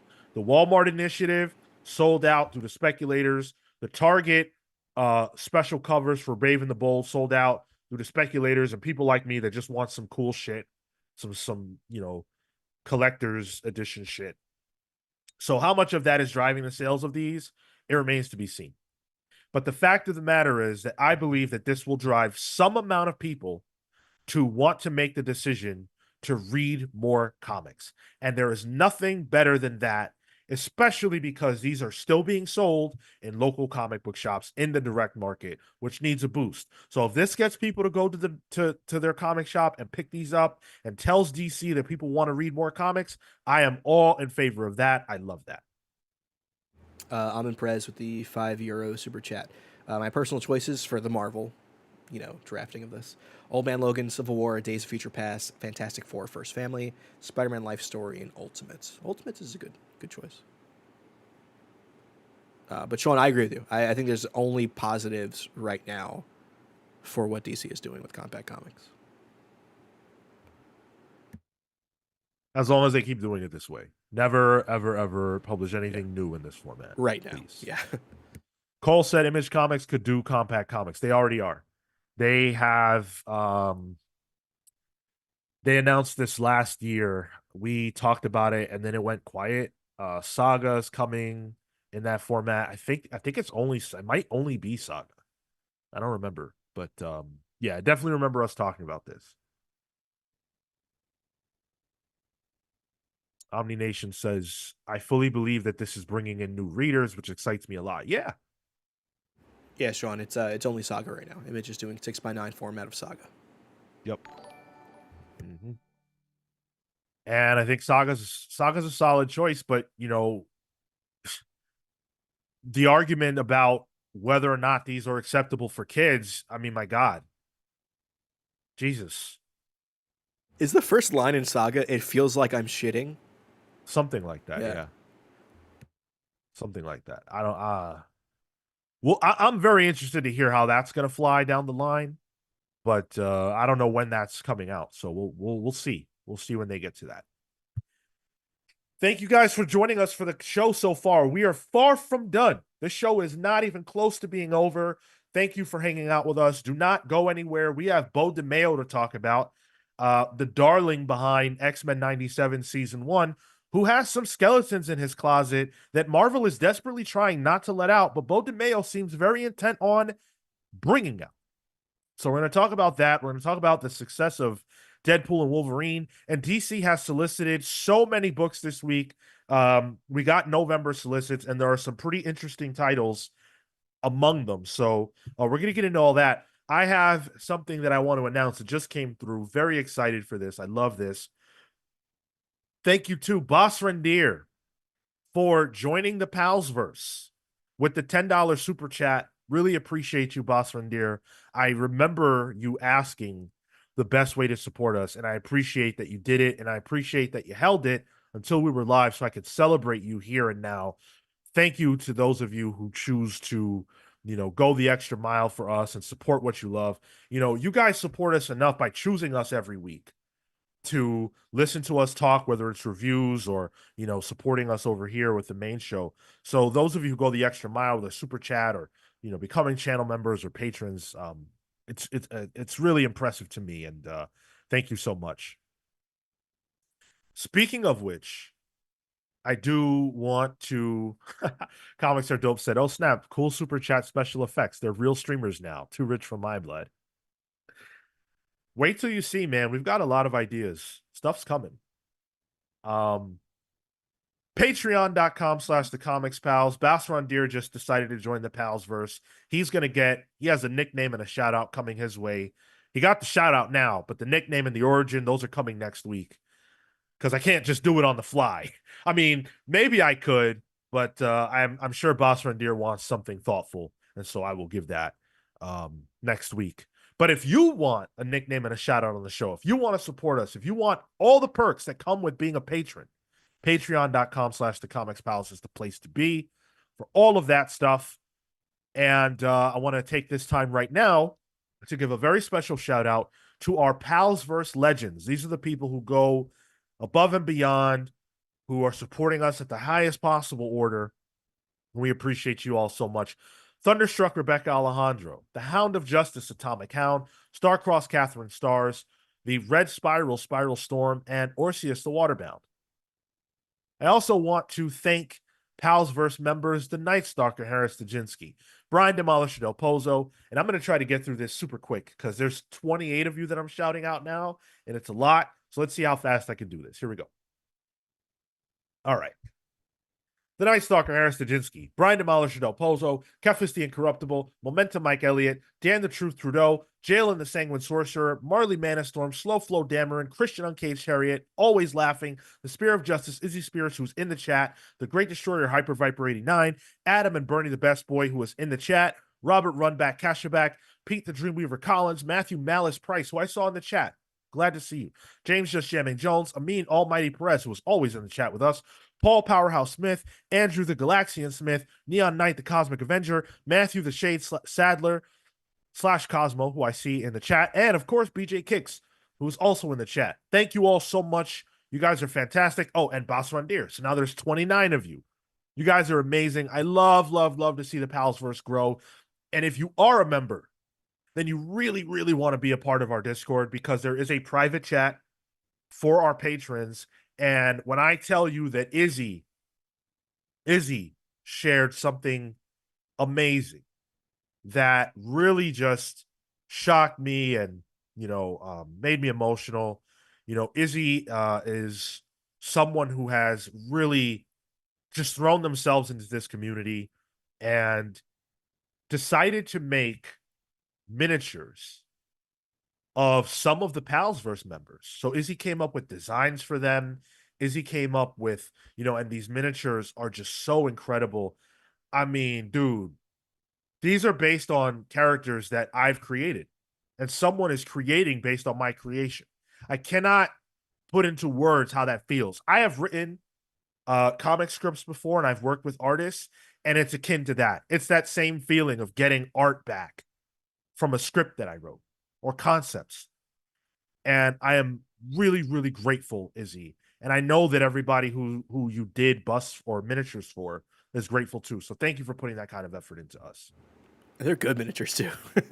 Yeah. Like I've tried doing miniatures before. I do not have the dexterity for such a thing, and I always find it amazing when people do. And like then those miniatures are now the pictures for the wiki that some of the pals are making for the Palsverse. So it's exploding, which is pretty cool. Yeah, man. I love it. And this community. Go ahead. There's the fan fiction now too. Fan fiction. There's fan fiction, miniatures. One day we're gonna have full-fledged art. I guarantee it. I guarantee it. No doubt. Uncanny Suit said Sean's got some backlog on his Palsverse origin stories, but they're always epic. Well, thank you. I appreciate that you enjoy them. Right now, there's no backlog. Boss Rendier is the only one who I owe one to, and he just signed up. But I would love to owe more. So that's up to you guys. You sign up, join the Palsverse, and I will very happily come up with an origin for you guys. So we also have to announce the status of the book club poll. So the last time we spoke about it, we hadn't put up the poll. Last week we had on Omar, and so we didn't really discuss it too much. But the poll's up now. It's been up for about a week. And these are the selections. Secret Invasion, which only has 11% of the vote. Secret Wars from 2015, which has 16% of the vote. I'm kind of surprised by that, but maybe it's because we already did one on that. Civil War, my personal, well, I love Civil War. Only at 26% of the vote. And Annihilation, overwhelmingly the winner thus far with 47% of the vote. I never read it fully. I've read Annihilation Conquest. I've not read Annihilation, so that's one I'm gunning for. And it seems like listeners are too. Yeah, I mean, overwhelmingly. Yeah. So we're going to close the poll Monday. So that'll give you guys a little bit of time if you still want to get your vote on. That's patreon.com/thecomicspals. Any member of our Patreon at any of the tiers can vote. So, just get your vote in. If Annihilation wins, I genuinely don't know what the fuck I'm going to do because it's too expensive. Dude, we need to do a Marvel Cosmic Draft one day. We've done it, I thought. Cosmic? Yeah, pretty sure we have. Yeah, pretty sure. Let's do it again. Yeah, we can. Yeah, we absolutely can and will. It should. We could do a draft alone about the Kree Imperial Guard. Marco might have trouble. Yeah. Well, Marco always has trouble, to be fair. And by the way, Catherine Starr's in the chat. James Jones in the chat. Atomic Hound in the chat. Spiral Storm in the chat. You guys show up every week. I love it. Thank you. Love it, love it, love it. We said this week or this month was Marvel Event Month. And we have got another top 5 for you. We're doing the top 5 Marvel events according to the Comics Pals. Each of us will give you a list of our top 5 Marvel events. And we've got to do 5 and 4 today if we want to nail the whole thing down this month. So that's what we're going to get into. Tyler, are you ready with your 5 and 4? Oh, I got them written down, buddy. Nice. Want me to start? Yeah. Sure. So I'm going to start with number 5. War of Kings. War of Kings is my number 5. Bit of a dark horse. But this was during the heyday of me reading Cosmic Marvel. And it was this might have been my first event that I read while it was coming out. I don't know if this came out before or after Secret Invasion. I don't remember. It's one of the two. But you're not sure either. I want to say concurrent. It might be. My gut is concurrent, but but it's really just blew up the cosmic side of things. I mean, like some of those characters are just freaking awesome. There was, it made Gladiator one of my favorites. It dealt with like Vulcan, who like I was unfamiliar with at the time. I had no idea there was a third Summers until I read that. And I was like, oh shit, oh shit, and it caused me to kind of like really go into the space side of Marvel a lot, which is a lot of where my fandom is. Like that era of like Nova is so good. And War of Kings was just some of my favorite stuff. I miss the Inhumans, the whole Black Bolt versus Vulcan stuff in that, with Gladiator as well. It was just good stuff. Nice. I've never read War of Kings. If we do Annihilation, you might get sucked into that black hole and want to read it for sure. That's the exact reason I never read War of Kings, because I hadn't read Annihilation, so I was just like, I'm hoping if that becomes the book club, you get a little side project going on, because it might get me back into reading a lot of that. I want my 4th as well. Yeah, please. Infinity Gauntlet. Infinity Gauntlet's my 4th. It is probably it's up there with Civil War as like the most recognizable Marvel event of all time. It is just it's early events too, especially for Marvel. So the fact that I think it still holds up, there are some weird continuity things, like Thor is not Thor in that. Some weird things with that, like you kind of need to know who Drax is and have some context for that. But I still think it is still readable and highly accessible, and it's just gorgeous. Hmm. um, and really, again, man, I might like Marvel space stuff a lot, but like the threat it made Thanos, and like really solidified him as like one of the top tier big bads at Marvel. The whole Thanos death stuff in it too, I think, is real good because it really is the Thanos story. Yeah, the heroes are in it and they're trying to deal with stuff, but Thanos screws Thanos in the end. um, and I like how it is a compelling villain book, really. Um, yeah, so I really like Infinity Gauntlet. Yeah, Infinity Gauntlet is cool. It's cool as shit. I It love it. holds up too for like one of those older quote unquote events. Fairly well, yeah. I would say that. Um, all right. So look, my list is biased. It's all of our lists, so they're all Sure. going to be Yeah. biased. Yeah. The quality of the books, you know, is not like it's hard for me to be objective about some of this. And when I'm talking about them, I'm always considering the backmat or the preamble. I'm always considering the lead in. So, like, for example, with my number five, Secret Invasion. Secret Invasion to me is as much about what happens before the event starts as it is about what happens during the event. And the lead up with Elektra being discovered as a scroll, the schism of the Avengers and people trying to figure out like who can we trust, not knowing, who could be a scroll and who's not. The fact that this happened after Civil War, so now everybody's first thought is, oh shit, Iron Man was a scroll. That's why he did all that, right? And finding out throughout the event who was and who wasn't a scroll, who could and could not be trusted. One of my favorite memories of Marvel Comics is in that first issue when Reed Richards realizes that they have a scroll problem and he's just like, all right, well, I've got a machine to deal with that. And he builds the machine and everything else. And then I think I don't It's remember who it's exactly it is. I Hank. think it's Hank Pym Yeah. just shoots him with some crazy gun, and Reed's body goes all over the place. And now holy shit, Hank Pym is a scroll. Issue 1. Boom. Hank Pym, the leader of the Avengers Initiative, which The that would leader of that the that was my thing at the time. I was like, wait, what? Oh no, a the scroll has leader of been leading the youth. the leader of the Avengers Initiative and one of the triumvirate who led the Civil War pro registration side is now a scroll. That was incredible to me. It blew my mind up. And I thought that every reveal thereafter was awesome.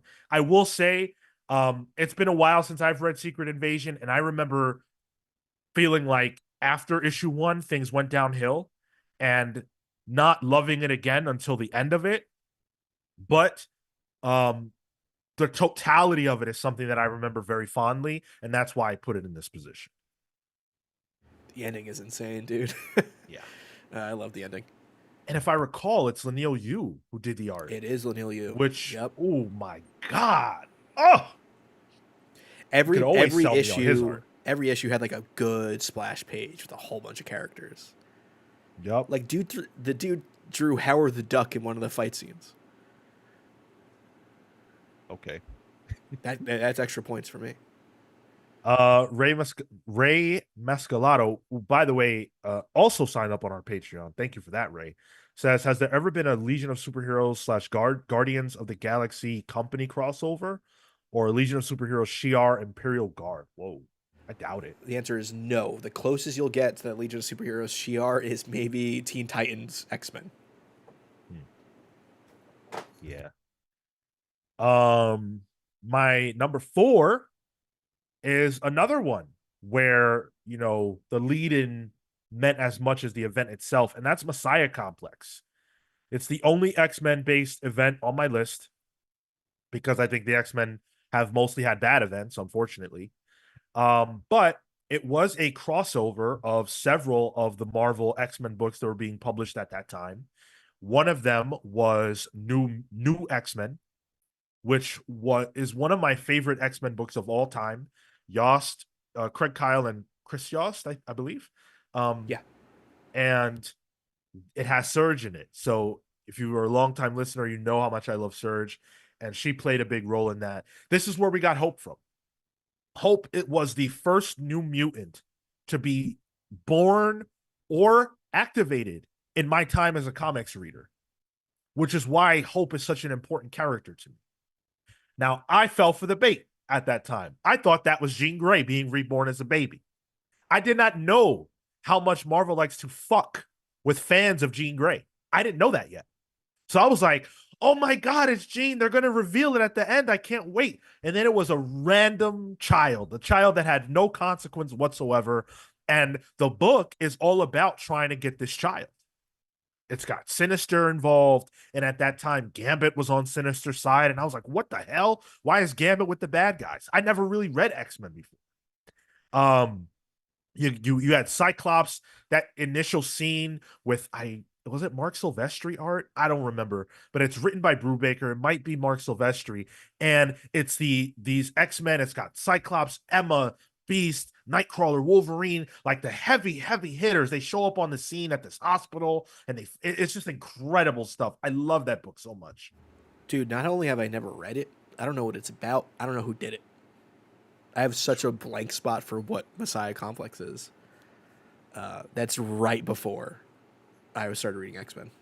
What it is awesome. I love, I should love, check it love out. Messiah Check it out. Complex. Is it something that you guys will love?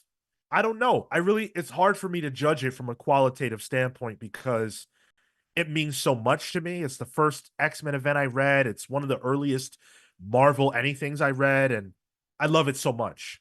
But those are my 5 and 4. I've seen some of you sharing yours in the chat. I would love to see more. Um, if you guys want to share your listings. Spiral Storm shared his. Number 5, Original Sin. That's a good call out. The Infinity Gauntlet, number That 4. is a good call. Siege, number 3. I love Siege. Secret Invasion, number 2, and Civil War, number 1. That's a great list. I'm not surprised that Spiral has good taste in Marvel Comics. Original Sin is slept on. It was fun. Yeah, it's not smart. It's not. I wouldn't even say it's like good, but it's a fun book.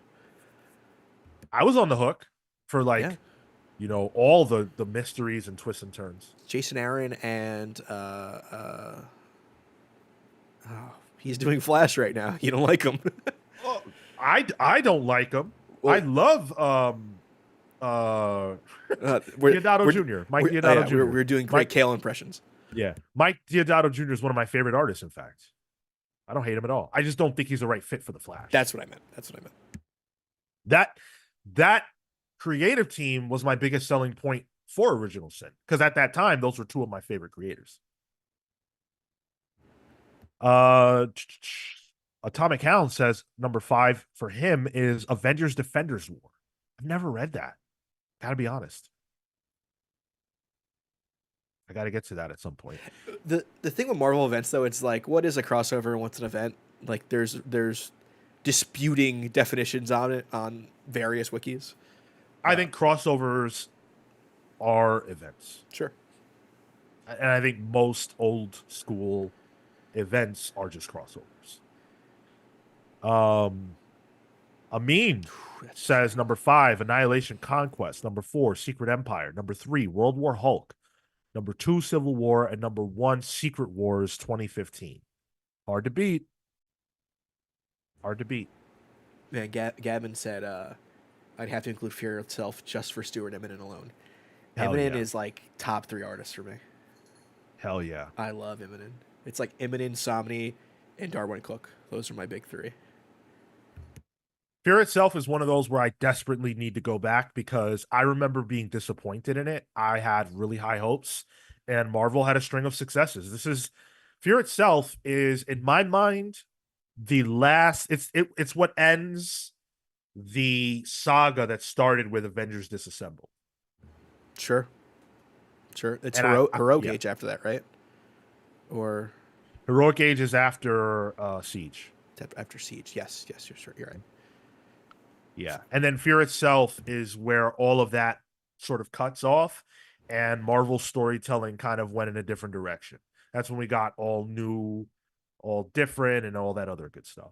I remember Fear itself like hyping up some like D-list villains, like Grey Gargoyle got superpowers, and Absorbing Man was huge again. Uh, Yo, Fucking Juggernaut. yes, dude. I don't know if you have ever delved into this, but I was playing Hero Clicks at that time, and the Fear itself um clicks that they came out with were sick as fuck.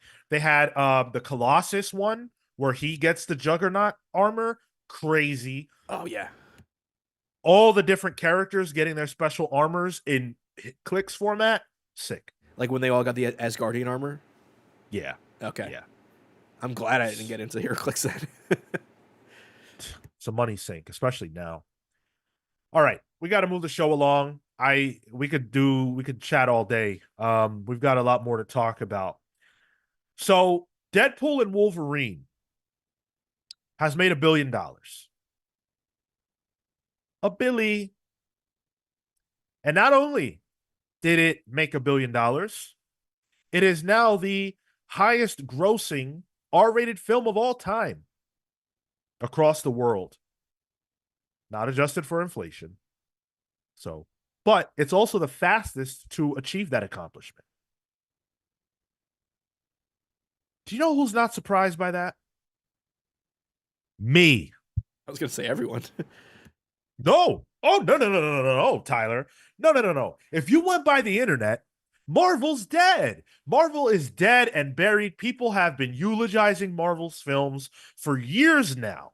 And everybody, not everybody, but a lot of Twitter and social media, aka fools, were talking about how bad this movie looked, how they didn't think it was going to do well, and blah, blah, blah, blah, blah, chirping, right?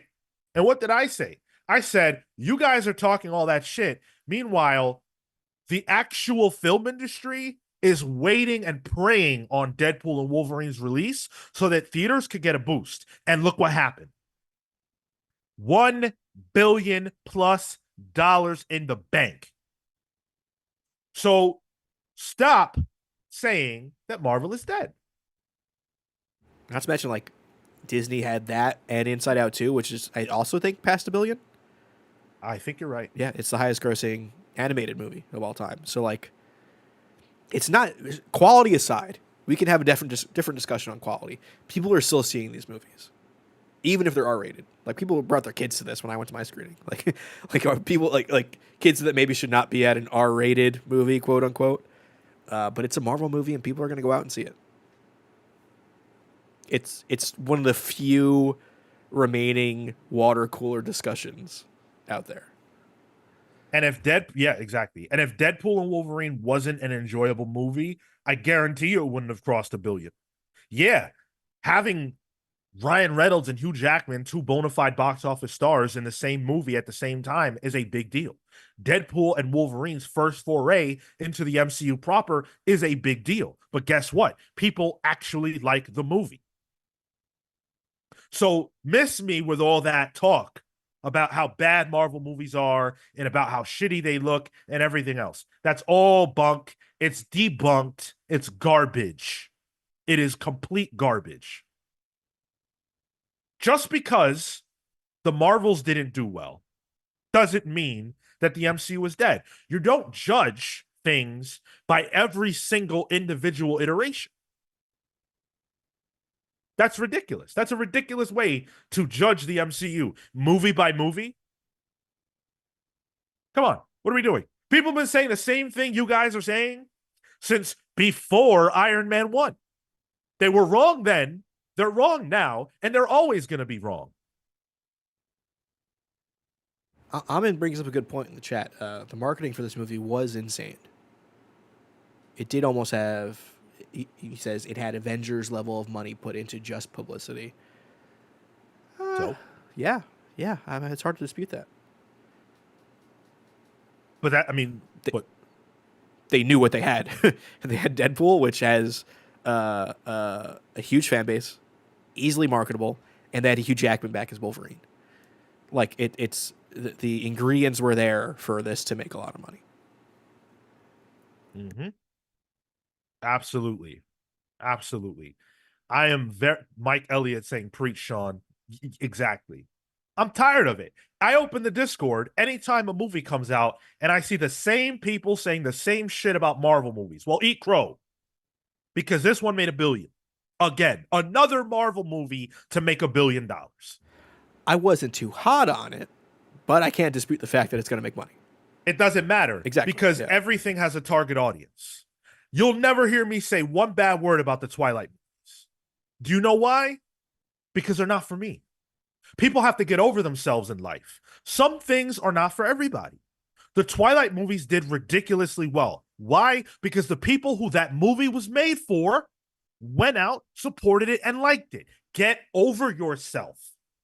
The MCU movies have their audience, and we went out and we watched it. Not only that, Sean, though, but I feel like people will also go and see it because they want to see, like, oh, you want to see a dead body? You know, there's a morbid curiosity and like, oh, they're not good anymore. I got to go see how bad this is. I don't know. I don't think that's, an actual number that matters, but you still watched, I went to see it twice. I haven't seen a Marvel movie more than once since Endgame. William Malik says, I didn't pay attention to the marketing because I didn't want to be spoiled for the movie. It had Deadpool and Wolverine, and that's all they needed to tell me. There you go. There you go. Omni Nation Comics. Sean, you better preach here, sir. I'm here to give you your sermon.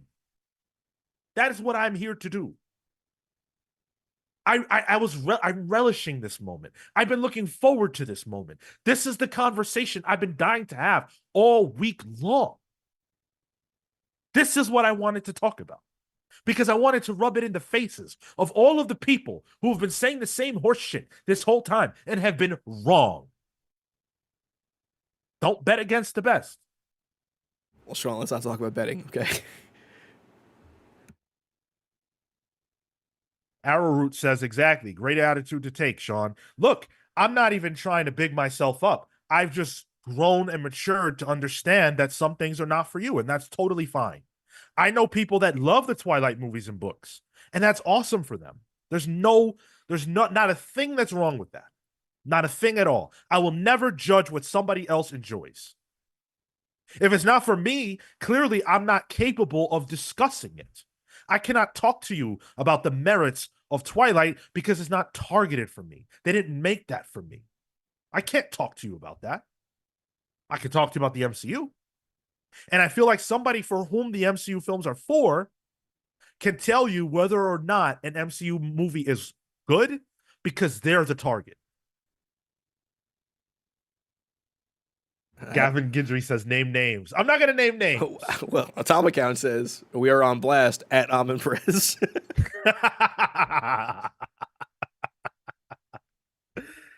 Amin Perez says, hey, Sean, what do we know of the Amazing Blade movie coming in 2025? You want to know what we know about it? We know it's coming in 2025. That's what we know about it. That's what I know about it. Until Kevin Feige tells me otherwise, that's what I know. That's what I stand on. Feige was not wearing a Blade hat anytime in the past couple weeks. He has it. I'm sure he has it. I think I saw it on eBay, actually. Uncanny Suit says, what fights over the MCU are going on in the Discord? Go back a few weeks and see the discourse regarding the release of the Captain America 4 trailer or early Deadpool and Wolverine days. Man, I try talking about like non-comics movies in the movies Discord, and it just gets drowned out. Because it's a comics Discord. I'm just saying, I really like Twisters, guys. Ismail says, which movie from the MCU in 2025 are you excited for, Sean? And will it kill the hype that made Deadpool and Wolverine made if it's bad? There's just two, right? Cap and Blade? Thunderbolts. Oh, yeah. God, you see the Taskmaster redesign for Thunderbolts? Awful. Oh, and also Fantastic Four, which is my most hyped movie. 4 next year, or we're back in the good old days? Look, despite what I just said, right, where I'm having a good time and just talking shit, realistically, Blade is not coming out in 2025. That's not going to happen. That has nothing to do with my bet, so I'm happy to admit it. That is not happening. The other ones, though, I would say are likely to release. Because Cap is coming out in February. February, yeah, and then Daredevil in March. So we'll have a good MCU batch of Yeah, stuff the yeah. first quarter. Daredevil the show. Yes. Uh Gavin says, "Did I see the Thunderbolts trailer? I didn't. I wanted to watch it, but I just never got around to it." Man, I hate having to watch handy cam footage. It's like when I used to buy bootlegs of Rush Hour 2 from the guy who used to sell them at the Taco Bell nearby. Dude, they used to. There was a woman. I hope she's okay. There was a woman, an Asian woman, who religiously walked into McDonald's Yeah. and was selling fake bootleg DVDs.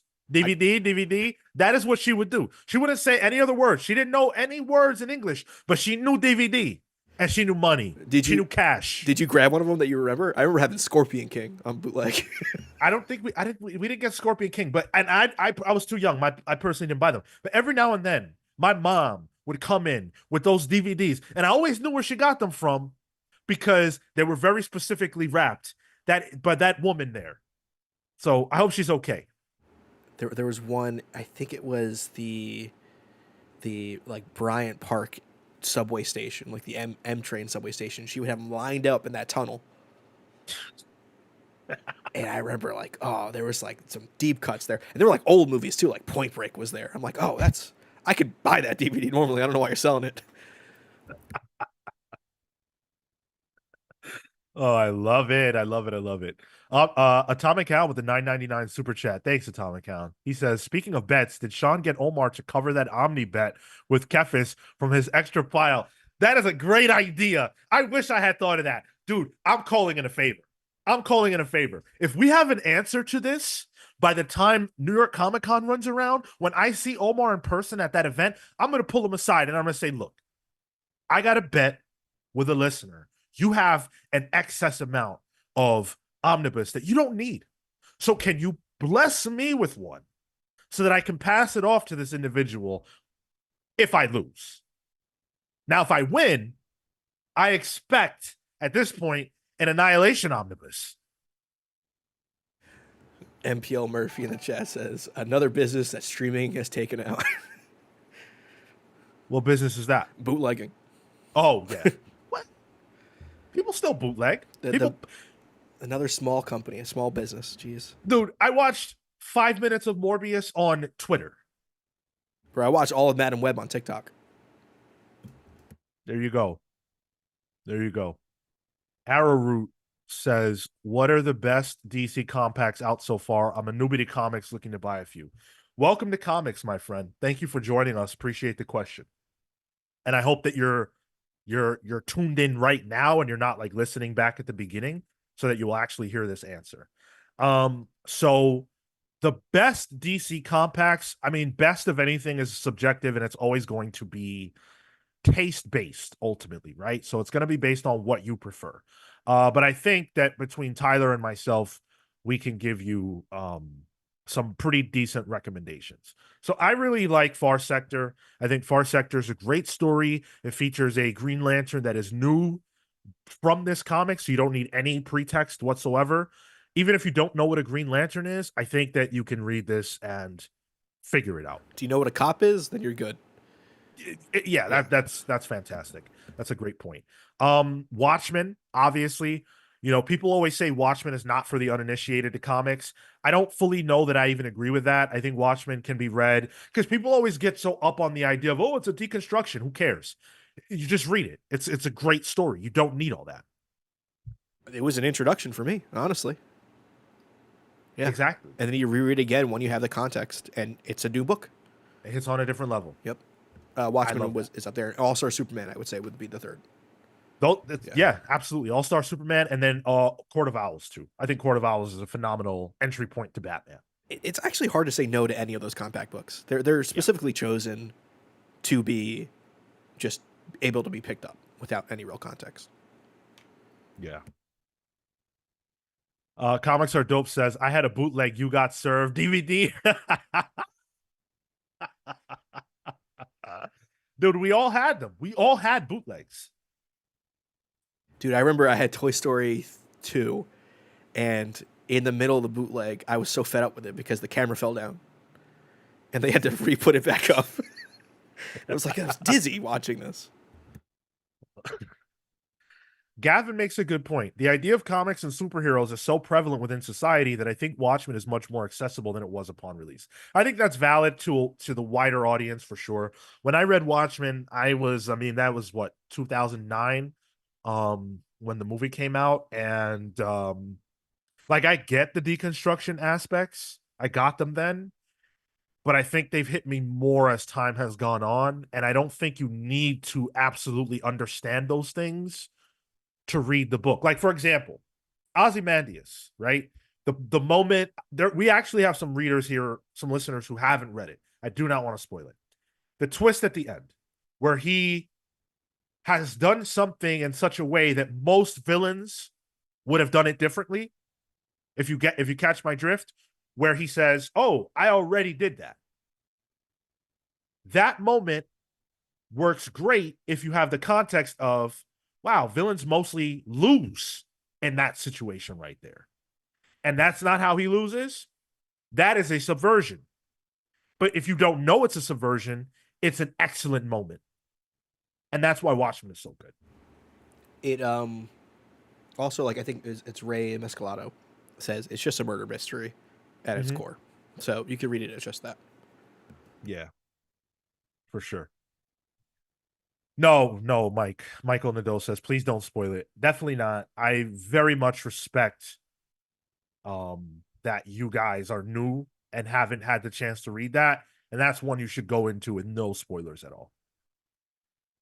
Amin says, I'm going to say something slightly sacrilegious. The movie ending works slightly better. We actually somehow talked about that on the show recently, and I agree with you, but I don't want to dive into that for the aforementioned reason of new readers. But let's move forward. I just gloated about Deadpool and Wolverine. I feel great about that. Let's talk about Kraven the Hunter, something I feel significantly less great about. So we got a trailer for that this week, a new trailer. It's coming out in December, and this trailer just showcases Kraven and showcases, like, the idea that Kraven has to become the legend that he is, quote unquote. I don't know when Kraven became a legend, but okay. And so it gives us some of that stuff. We see Kraven's brother in the mix, who goes on to become Chameleon. I don't know if they're going to tackle that in this movie. And we see the movie's primary antagonist appears to be the Rhino, who, in my opinion, was the best part of the trailer. I thought the Rhino looked pretty cool. Certainly compared to the mechanized version that we got in Amazing Spider-Man 2, which I could do without. I will not shade Paul Giamatti in any sense of the word. Fair enough. Although this Rhino not using a suit, and it's he's got like monkeypox all of a sudden, and he just like turns into it. Here's the thing about this trailer, Sean. It didn't look that bad. Here we go. Like, when I took myself out of the fact that this is a Spider-Man Sony movie, and like it's like, oh, this is just like an action movie, I could turn my brain off for it. It looked kind of cool. Okay, so listeners, now I'm talking to you guys, not Tyler. Okay. Tyler thought Deadpool and Wolverine was average. All right. Tyler is not that big of a fan of the MCU, but Kraven looks solid to him. I disagree. I am a big fan of the MCU. Maybe I can just see the cracks in the foundation a bit. Yes, you and you. Well, and I also didn't say Kraven. Well, I don't think Kraven. Let me amend this. I don't think Kraven looks good. I think Kraven looks fun. I enjoyed my time at Madame Web. It is not a good movie. These movies are dumb. They're lowest common denominator. They're like probably going to be at most a 2 out of 5, but I will like them. And therefore, you have no ability to criticize movies like Deadpool and Wolverine. Oh, I can criticize anything that I want. Now, I did not think that this looked particularly good. I think that this movie makes no sense at all that it exists. And these characters were not created, Kraven, Morbius, even Venom. They were not created to stand alone. Like the point of the character was to be an antagonist. So whenever you take a character like that and you try to flip it, it don't work. Venom was lucky. The first one was very fun, but the second one sucked really badly. And I don't have confidence in the third. Morbius, the less said, the better. It's a meme. These movies are a joke. Sony has displayed that they have no ability at all to take these characters and turn them into something interesting and meaningful. And it really sucks that they can still do this. But they have to. They have to make these. And from what I understand, if they use a character, Marvel cannot then use that character in the MCU. So that is the other side of this conversation that I wanted to have. This week, it's been reported that Marvel and Sony's relationship is such that when Sony uses a villain, that character is iced, meaning that Marvel can then not use them in their Spider-Man films. This is being reported as new information. I have known about this for nearly a decade. Yeah, I thought this was understood. Well, again, what is understood amongst us and what is understood amongst the wider world is different. So the Sony hacks just weren't reported on enough, but I obsessed over them. And I read almost every single email that was leaked. So I know that the way it works is that when Sony uses a character, Marvel cannot use the same version of that character. So it goes beyond villains. Can Marvel use Kraven? No. Marvel cannot use Kraven. Can Marvel use Morbius? No. Marvel cannot use Morbius. Notice, though, who is MJ? What character does Zendaya play in Spider-Man? Not Mary Jane. MJ, yes, but not Mary Jane. Look again. At the end of Homecoming, they tell you her name. I don't remember what it is, but it ain't Mary Jane. Who's Peter's best friend? It ain't Harry. It's Hobgoblin. It's a guy who's friends with Miles, not Peter. It goes a step further. Who is Peter's bully? In the movie, yeah, it's Flash Thompson, but it's nothing at all like the Flash Thompson that Sony has the rights to use. That is what I'm saying. You're not going to see a comics accurate version of Aunt May. You're not going to see. That's why J. Jonah Jameson is a different type of J. Jonah Jameson, and that is why the villains they have chosen have notably never appeared in a Sony movie. Not one, not a single time. Is the only exception Venom? Venom isn't in Spider-Man. He was in the end credits. No, he wasn't. What did they? Well, they showed you his. Or was the inverse that they showed you his. They showed you that a piece of him remained in the 616 universe after No Way Home, if I remember correctly. Yeah, but Eddie Brock was still there at the bar. Eddie Brock was there at the bar. We will not be seeing Venom in the MCU. I mean, we saw the trailer for Venom 3. You can tell they jar up that symbiote right away. So it's like, all right, they teased it and they got rid of it right away. Exactly. Again, feels like poor planning. But yeah, Vulture is in Morbius. That's the other direction, though. That's the other direction. That's okay. It's Marvel who's iced. And Gavin asks a good question. What does that mean for No Way Home? Look at No Way Home. Who are the villains in No Way Home? They are all the same version of characters that we have already seen in Sony movies. That is called a lend. Because Sony said, hey, well, if you want access to these great villains, you can use our versions. But an MCU version of the Green Goblin, never to come unless something changes. And I would imagine that if what I was saying was false, there would have at least been an Oscorp building or something along those lines to reference those characters, but we don't even get that. It's a very tricky situation. Very, very tricky situation. Yeah, Michelle Jones is the name of MJ in the MCU Spider-Man movies, not Mary Jane, not the same character. And I don't believe the reason they did that was to prevent people from being mad about it, because I don't think they give a fuck about that at all. So yeah. Ray Mescalado says Chris Evans has played more comic book characters, but they're not all superheroes. That is true. And also keep in mind, this is just between Sony and Marvel regarding Spider-Man. Very specifically. That's all this is about. But yeah, so that's your Kraven and Marvel update. They will pump out these movies in perpetuity, because here's the way the contract works. For those of you who don't know, Sony has perpetual rights to Spider-Man as long as they have a movie in production with Spider-Man characters in it every X amount of years. I believe it's somewhere in the range of 3 to 5. And if they don't have one in production within that range, the rights instantly revert to Marvel. Marvel is desperate for this to happen. Sony is desperate for it to not happen.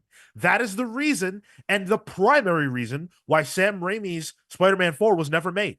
Because he could not get that movie in production on Sony's timeline. That is why. Cole says, so who's left for a good villain in Tom Holland's Spider-Man 4? Great question. Maybe one that already exists in the MCU, Kingpin. And what villain has Sony never used in a Spider-Man movie? Kingpin. Oh, I was going to say Big Wheel. That. By the way, the prevailing rumors about Spider-Man 4 involve him facing Kingpin. It's like top rumor right underneath Sydney Sweeney Black Cat. Which the internet would break if that happened. That I think is too dangerous. I would love that. Ismail says, what about Hulk? What's the deal with that and Universal? We're probably never going to get a Hulk solo movie. The rumors as of, I want to say a couple years ago, were that the rights had reverted, but Marvel hasn't commented on that. And I don't know the particulars at this moment in time. I think if a Hulk movie were possible, we probably would have gotten some seeds planted. Now, you could make the argument that She-Hulk did plant those seeds. I won't say any more about that, but there is an argument to be made. The seed grew into a full-fledged child with a scar at the end there. Oh, man. All right, let's keep things rocking. Let's get into the comic side of things on Marvel's end. So Marvel caught a body this week. They caught the body of Danny Rand. Yes, rest in peace to the Iron Fist, who has been replaced by another Iron Fist and unceremoniously murdered on in his 50th anniversary comic, which just dropped this week. Bye-bye, Danny Rand. That is a spoiler. I should have warned you guys. I'm sorry for that. Here's another one. There's a QR code at the end of this comic book. Everybody's favorite. And let me tell you something that Tom Brevoort said about QR codes. He said that they are just a little end teaser. It's not the last page of the comic. You don't have to read it. It's not that big of a deal. That's what he said. And people have been saying, yeah, you guys are so dumb for caring about the QR code thing. It's not that big of a deal. Well, let me tell you something, dear listener, about what it is that is hidden behind the QR code of this issue of Iron Fist. Because I told you he dies in this comic, and I didn't lie. But at the end, the QR code reveals he ain't dead. The after credits scene that's hidden behind the QR code shows you his hand rising out of a grave. It's got like a skeleton fist in it as well, yeah. This is quicker than the Miss Marvel turnaround. Yeah, that has to be the quickest death to rebirth that I have ever seen. I don't think it was hidden quicker. behind a QR code. The only quicker is in the same page, like, which doesn't make narrative sense. What happened? I guess What happened? they're trying to drum up interest in the character. I don't know. There's only one good thing I'll give this, and that's in the print version of the comic. The rest in peace you can't see unless you angle the book at a certain angle for the cover, and like the sun hits it, or like light hits it, and then you can see rest in peace at the top. It's kind of hidden in that sense. But like, if I had known like Iron Fist was going to have a death issue, I probably would have picked up this book. I didn't buy it because I didn't care. But if I had Yeah. known that, yeah, I might have. Just looked like one of those like old head Marvel anniversary issues for like a character that I have interest in the context of the team book season. Right. But yeah, as you said, died 8/14/2024, born 8/14/2024. Welcome back, Danny Rand. And hey, maybe there's something to that. I'm going to let the story play out. I'm not judging the story itself. I have no idea what the story is. I am judging the fact that they killed the man and then hid his resurrection behind a QR code in the exact same issue. That is bogus, Marvel. Bogus. I thought we were just doing it for the X-Men stuff. Yeah, apparently not. I don't like it, dude. I read digitally too, and I don't like it. That sucks. That sucks. I'm not a fan of that at all. But Especially the Marvel's fact going to that Marvel. QR codes break after a certain amount of time. Like then those pages will be lost to like the screenshots Bleeding Cool has to post of them. Yeah. Like, is that where you're gonna read it? That's exactly what you're going to have to do. You're going to have to go to bleedingcool.com. Unbelievable. What a disappointment. But speaking of disappointments, Beau Demayo is in the news this week. One of the creators behind X-Men 97. You know, look, a lot of people created X-Men 97. It's a big job. Beau Demayo is largely credited as having had the initial idea and having created the Bible for the series and all that good stuff. Credit where credit is due. All the more reason why people have been saying for months, wait a second. X-Men 97 is the biggest success that Marvel has had in some time. Why is Beau Demayo not having a Brinks truck pulling up to his house, just like the Russos? He got fired in March. What did he do? He got fired the week that it was launching, right? Yeah, Like I at think so. a bad time to fire your showrunner, just like optics wise. So everyone was like, "What the hell did he do?" You know? And so the answer to what he did is unknown. We haven't known. We were all questioning it. In fact, a lot of people were upset with DC. There was a rumor initially that it was because he had an OnlyFans, and Beau is a gay man. So they were upset with the idea that this guy who they have hired to do this job is putting his whole kit and caboodle on Front Street. Allegedly, it was non-nude. I did not check, but I wouldn't know. That was the rumor at the time.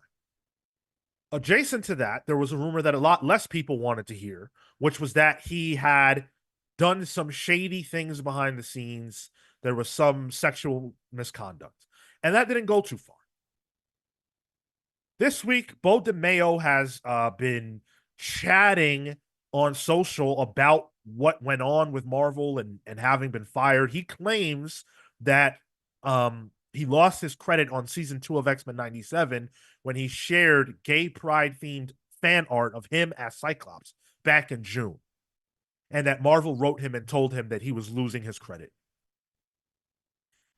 That has nothing to do with why he was fired, because people who remember know that he was fired in March. So, okay, that happened in June. Wow, sucks for you. What happened back in March? Marvel put out a statement this week, which they never do. They never get involved in things like this. They said this week that he was fired after, quote from Deadline's article written by Niel Andriva, who did great reporting, quote, was fired after a misconduct investigation produced findings of a, quote, egregious nature. DeMayo was investigated for alleged sexual misconduct, and the credit removal was due to breaches of both sides' separation agreement. So, no, it wasn't because he shared fan art highlighting gay pride. It was because they want distance from this man and their property because of whatever the hell he did behind the scenes. Sharon Hogg instead of fan art. I mean, honestly, this tracks. You know, a creative spearheading X-Men on for the screen being a sex pest. That's a tale as old as time. You got to get off Twitter, bro. All your jokes come from Twitter. That's a known thing. It's Bryan Singer. He took that too. So, Beau Demayo has been courting Marvel and Disney for some time to come for him because he keeps playing with them by making comments and statements and things about, oh, Disney hasn't reached out to me yet to send me to the Emmys or the Oscars or whichever it is, to send me there, even though I'm the one who created this show. Ignoring the fact that he knows, yeah, the Twitter people that he's gaslighting don't know what he did, but he knows what he did. And for him to still come out and make statements like that is almost like baiting Marvel and DC and Disney to come for him. This is the definition of fuck around and find out. It's crazy. So, Chillmonger in the chat is saying sexual misconduct is not sexual assault. It's a big way to say he dated staff. Some of the alleged misconduct is him just showing art, I guess art people like, hey, this is what Cyclops should look like, and it's just him naked. Like that's some of the alleged stuff. That's not okay. Like I can't. There's no way of justifying that. I'm not just going to show one of my coworkers whole, you know? Like, that's disgusting. This is all alleged. There's no definitive proof, but this is what's being discussed. And yeah, that is fair to say. It is definitely allegations. It's not facts that we know. Like, it's not facts and it's not being said as fact. But a lot of people are saying, like a lot of reporters and investigators, journalists are saying they've known about this already. And they just haven't said anything because it's not their story to tell. So, Chill, to you, I say, you know, respectfully, bro, you got to look deeper into this stuff. How can you say that? Sexual misconduct is not sexual assault? Are you for real? Sexual misconduct is not okay. Especially in a whatever workplace.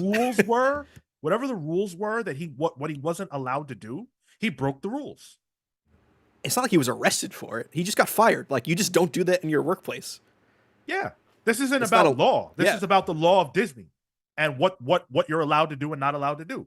So you don't know that you're right. You have no idea what you're talking about. But a lot of other people are reporting that this is what he did. And he himself has not been willing to come forward and say what he did. So until he's willing to speak on this and defend himself, all these people that are reporting this, and he was fired under such weird circumstances, I'm willing to bet that what he did is egregious. It's not even just sources, too. It's like people in the industry now, the floodgates are open. You know, it's like people talking about not even just during X-Men. Like this is a history of it. It just seems like a total self-owned by DeMayo too. Like yeah, Disney he buried himself. Yeah, Disney was cool being like, "Hey, you're off. That's it. We won't say what happened. You're free to go do whatever you want going forward." Hey, bud.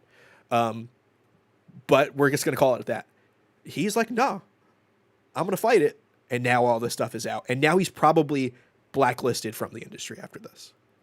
How do you come back from this? You can't.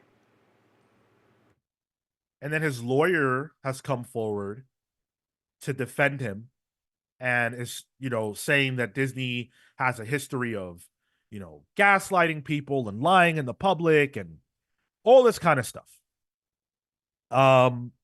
And this is a battle that he is going to lose unless he has the ability to prove that Disney is wrong and lying on him.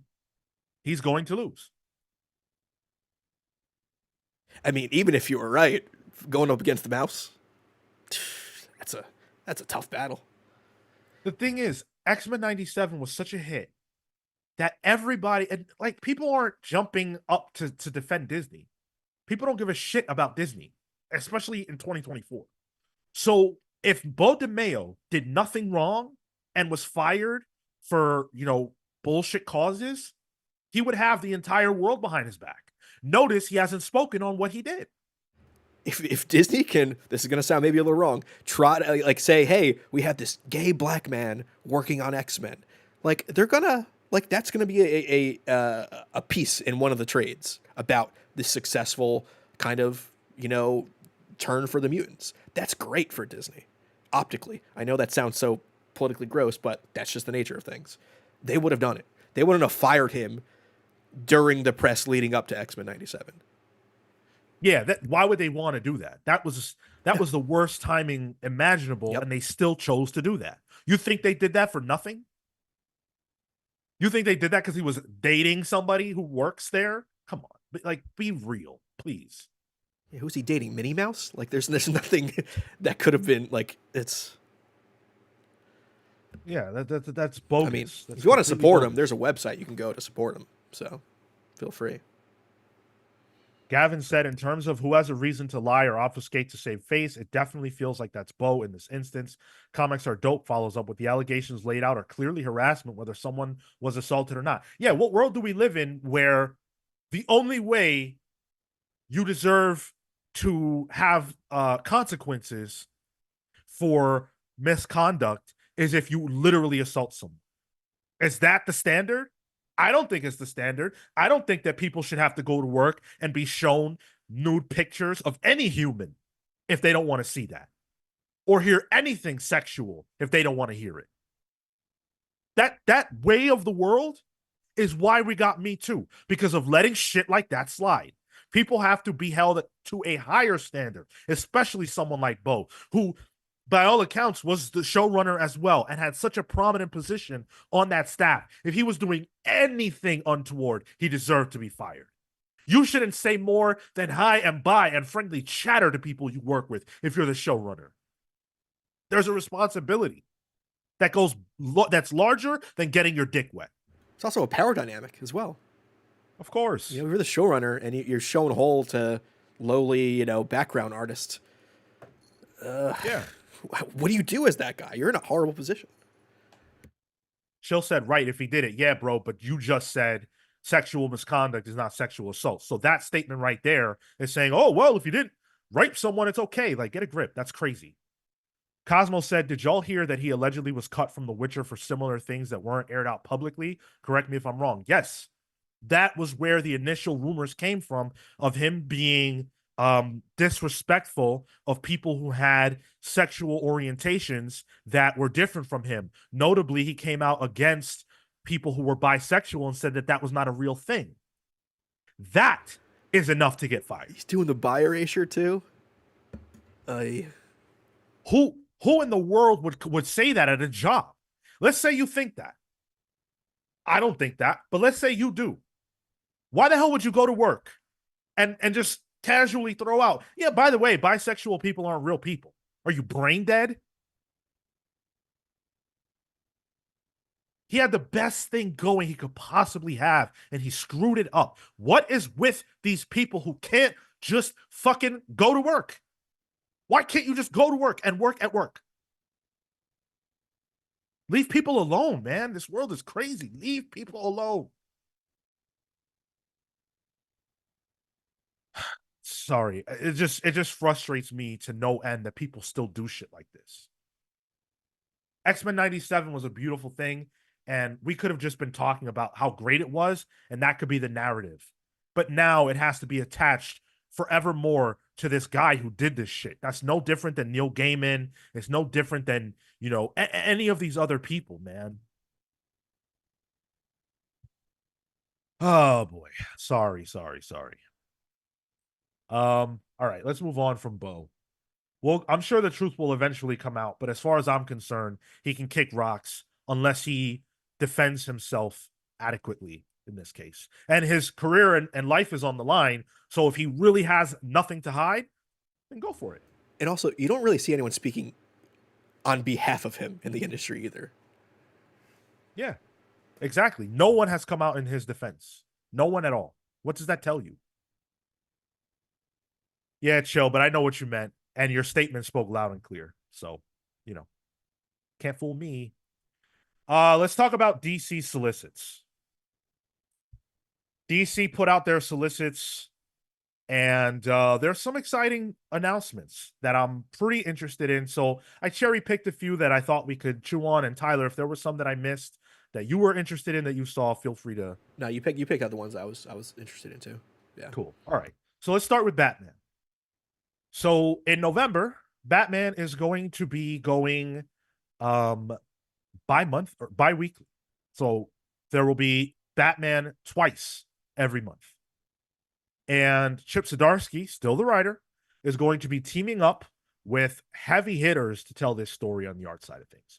George Jimenez, Carmine Di Giandomenico, Jorge Fornes, and Tony Daniel are going to be telling a story that features the Riddler and the Court of Owls going head to head with the Cape Crusader. Okay, Riddler. We got a little bit of a. That's one of the dangling plot threads, I think, in Zdarsky's run. Mm-hmm. And Tony Daniel, huh? Okay. That's hype. That's Carmine DiGiomenico too. Is man, it's quite the team. Yeah. I think Chip with all those artists, like, dude, Fornes on Batman is I can't wait to get that in my hands. And the Court of Owls back. That I can kind of take or leave or take, you know, or take or leave. That's the word. I'm a little worried about it being bi-monthly. I know Beau Demayo probably wouldn't think those books exist either, but that seems like a lot for Chip to do. But we'll see. I didn't care much for when what was it, Joker Year One was happening weekly. That clip was a little too fast for me, and it really wasn't driving with the story. But I don't know. Could be good. I like this Captain Star character they're introducing. Yeah, we're getting a new character out of this too. I I really am. I think this is going to be super cool. MP says seems like they're going bi-weekly in October and November to make up for the absolute power stall. Evidently, it's back to weekly in December. That is a good point. That is a good point. And I think that I think you might be onto something with that. Yeah. Which is cool with me. That is very cool with me. I love the Court of Owls. You know, they really haven't had any prominence in the mainline Batman book since Snyder's run. So seeing them make a return is pretty cool. I'm into that. And the Riddler, we have to clear up whatever's going on with the Riddler from earlier in Chip's run. So I'm all in on that. MP had a thought that I had a thought of. I wonder if Commander Star is Peacekeeper 1. Oh. Peacekeeper 1 is a good character. I like that character a lot. Yeah. Yeah. For sure. I'm not against that at all. They got major heat with each other, so could be fun. Mm-hmm. I love when there's like Captain Star looks like such a almost like a Marvel coded character in a way. He's giving like if Batman was Captain America. I don't know. I'm into the thought of it. Yeah, if it's Peacekeeper, that'd be great. And we know that MP works for DC, so that's true. Yeah, that's true. What it is. Danny C says say thanks to Omar. Thanks to him, I'm watching your channel. Well, thank you to Omar, but really thanks to you for being here. Appreciate you hanging out with us. Cosmo says, good thing there's a compact out for anyone unfamiliar with the Court of Owls, aka me. Yeah, exactly. Would that compact include the issue that makes you turn the book around? I think so, right? That's a good question. I don't have it. I think that's part of the arc. Man, that blew my mind when I read that book. That was my favorite part. Yeah. That shit was nuts. MP says, hopefully one day. Well, dude, are you trying to? Like, did you apply for a job? Like, you seem to be a repository of knowledge. Like, what are we doing? I want to start a campaign to get MP hired as like an editor of DC or a fact checker or something like that. But you got to get us review copies. Please. Please. If you're out there and you can help us, whether it's MP or anybody else, please help us get review copies because, guys, these comics are expensive. Or Marvel and DC, not please. not even just that. Like, just I want to have an interview with Tom King. Like, I want to get on the press list over there. Okay. Yeah.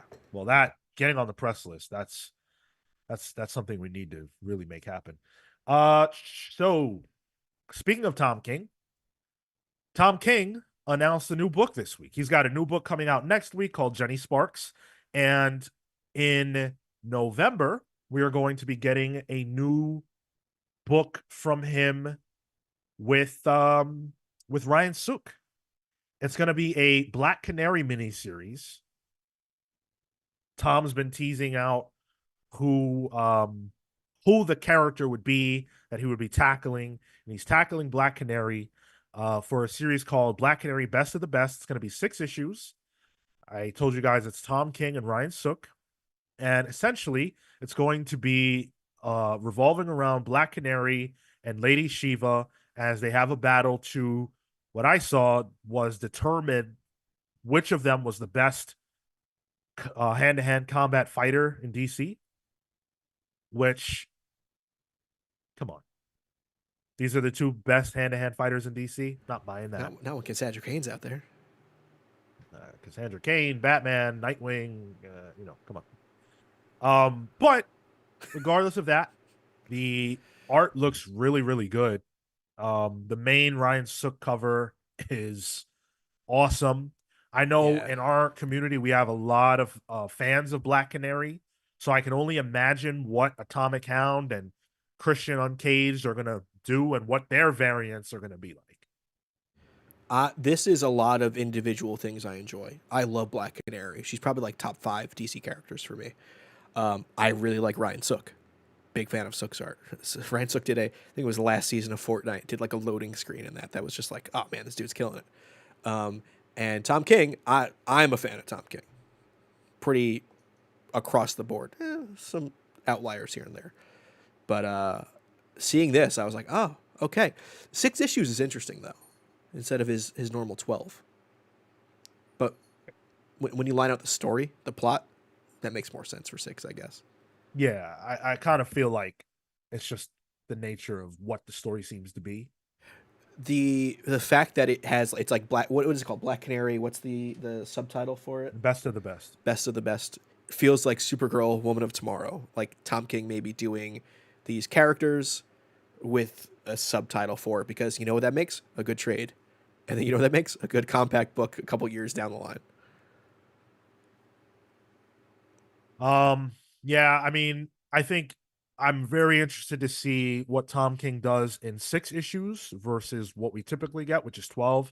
Generally, I feel like there's filler in some of those, so something a little tighter will be interesting. And I'm ready for more Black Canary. So I think this is cool. Amin says I'll give it 1 issue. If I see word salad again, I'm waiting for the trade. Valid. I love Tom King. I think Tom King is tremendous, but I don't know, man. Just some of the not even the miniseries. I think those largely have hit for me, but some of the ongoing stuff I just can't get with. I can't jive with it.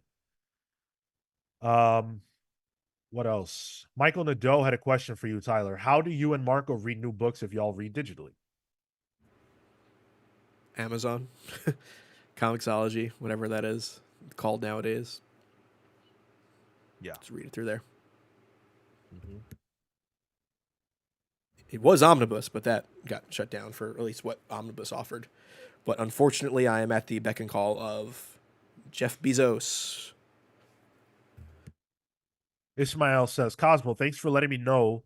Thought they were nowhere to be found in the main timeline with the update. That's in reference to where the Doom Patrol are. Well, they just had a really good book. Doom Patrol just had a really great book. Unstoppable Doom Patrol. Unstoppable Doom Patrol. Dennis Culver. Yep. With who was on art? Burnham? Yeah, Chris Burnham. Yeah. Yeah. Real fun book. Yeah. Mm-hmm, mm-hmm. Good stuff. All right. So we also got an announcement of a new question series. It's called The Question All Along the Watchtower #1.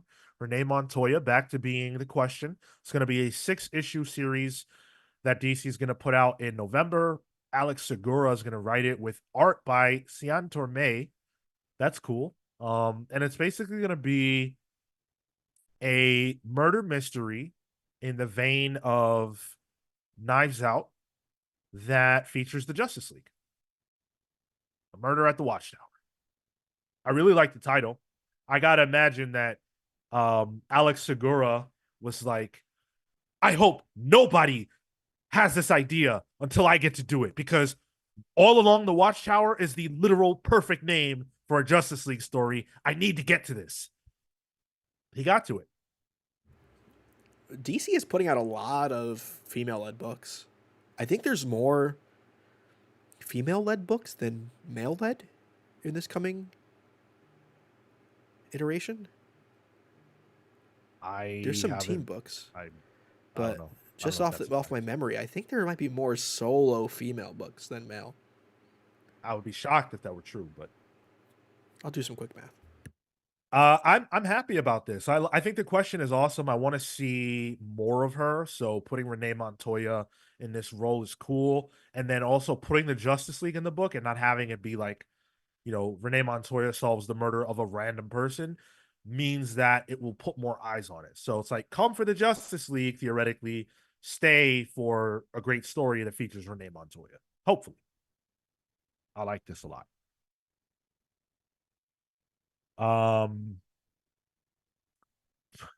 Cosmo says better use lyrics from the song, right? I would love for them to reference the song somehow. Let's talk about the next announcement. This is actually the last one that we're going to be covering. This is Brandon Thomas and Fico Ossio on Black Lightning.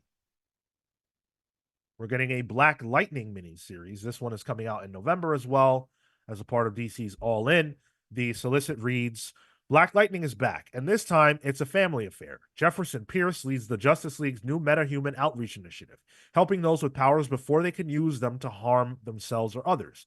But everything changes when his own daughter, Anissa Pierce, who comes to him for help.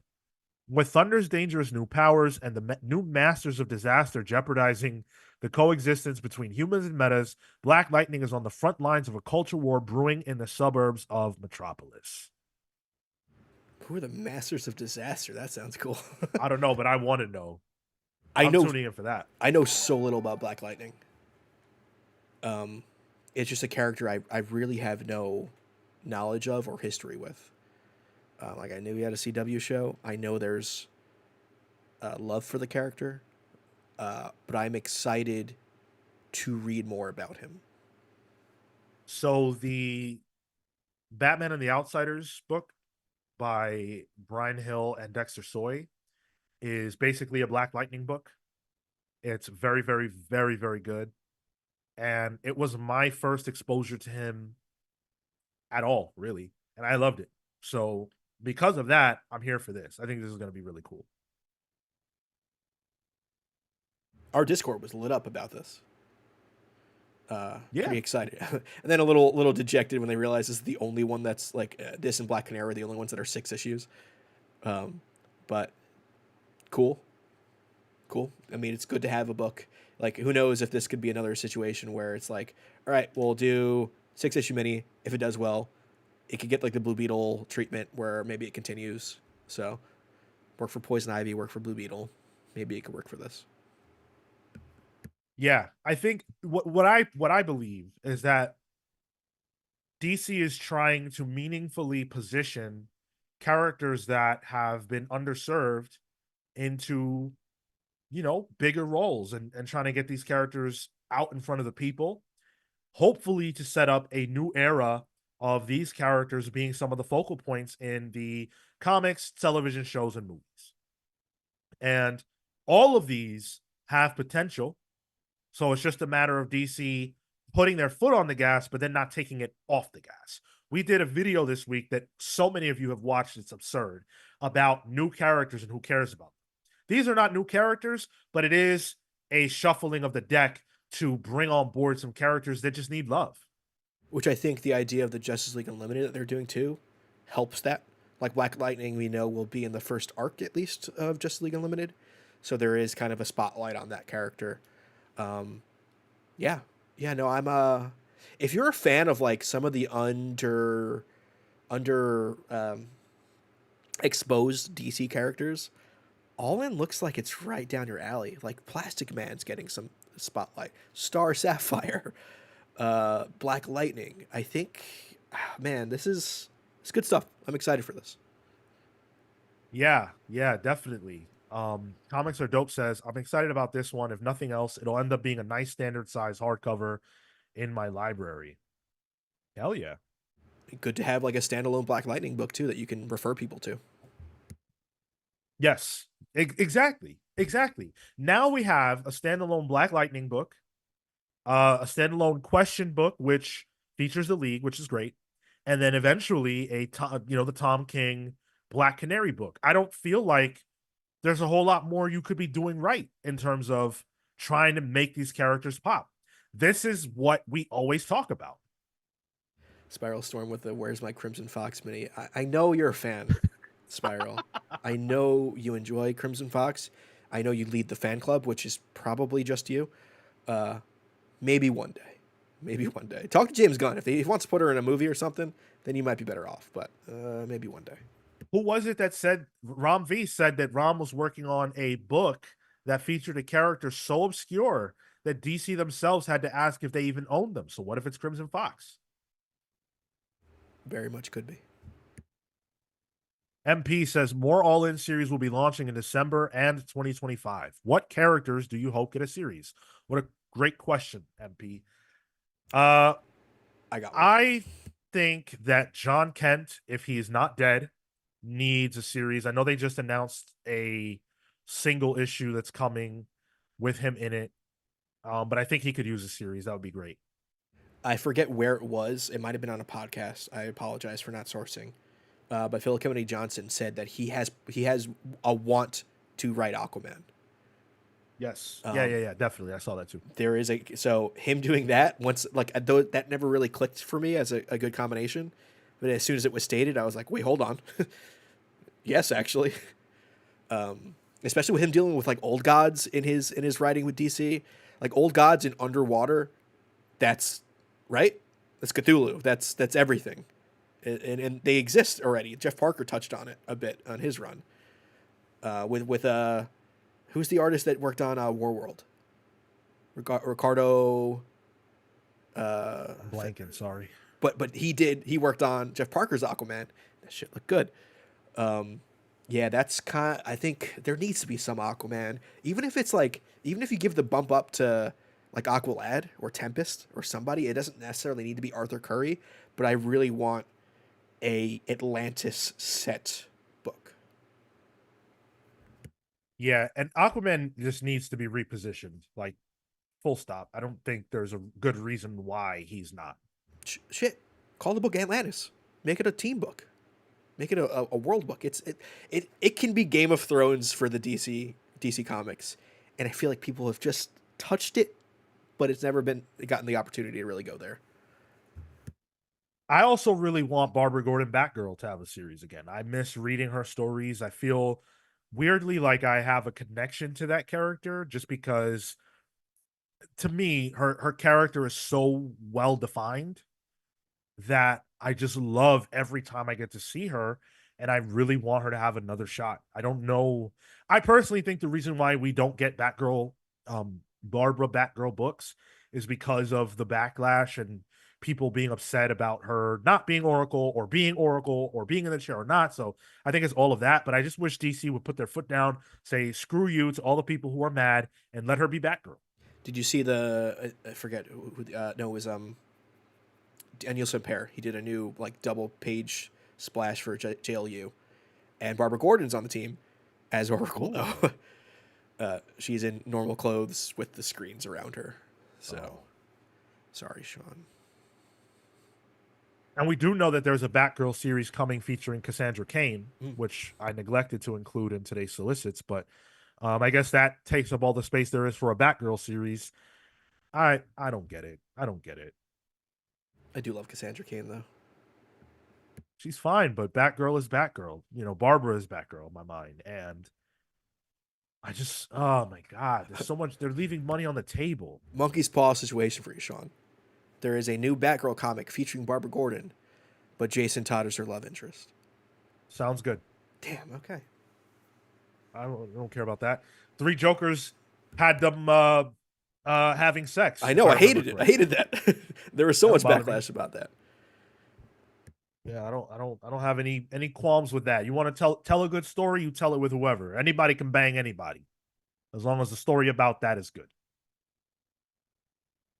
MP says I'd love a World's Finest Batgirl series starring Barbara Gordon. That's a great idea.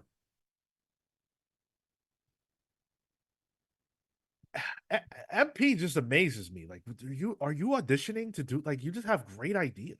I think it's Mark Wade. Like I think MP is Mark Wade in disguise. Well, then do the show, please. Um, Atomic Hound says, let's make it Superboy and the Legion. The classic, but I will take whatever. Okay. I could see that. And yeah, it is cool. Gavin says it's cool that Cass is getting her own series.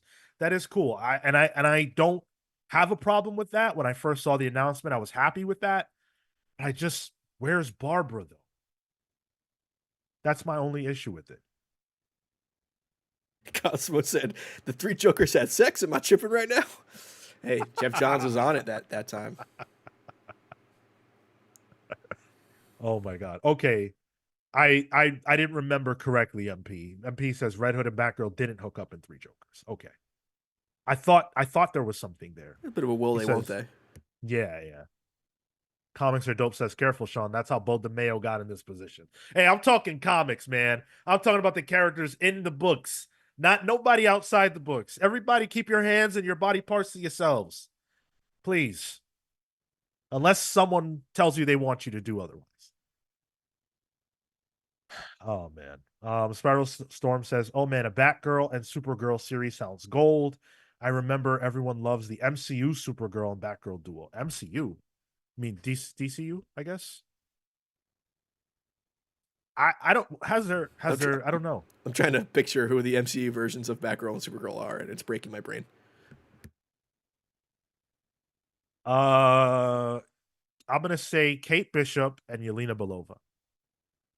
I guess Record so. Yeah, yeah, that's right.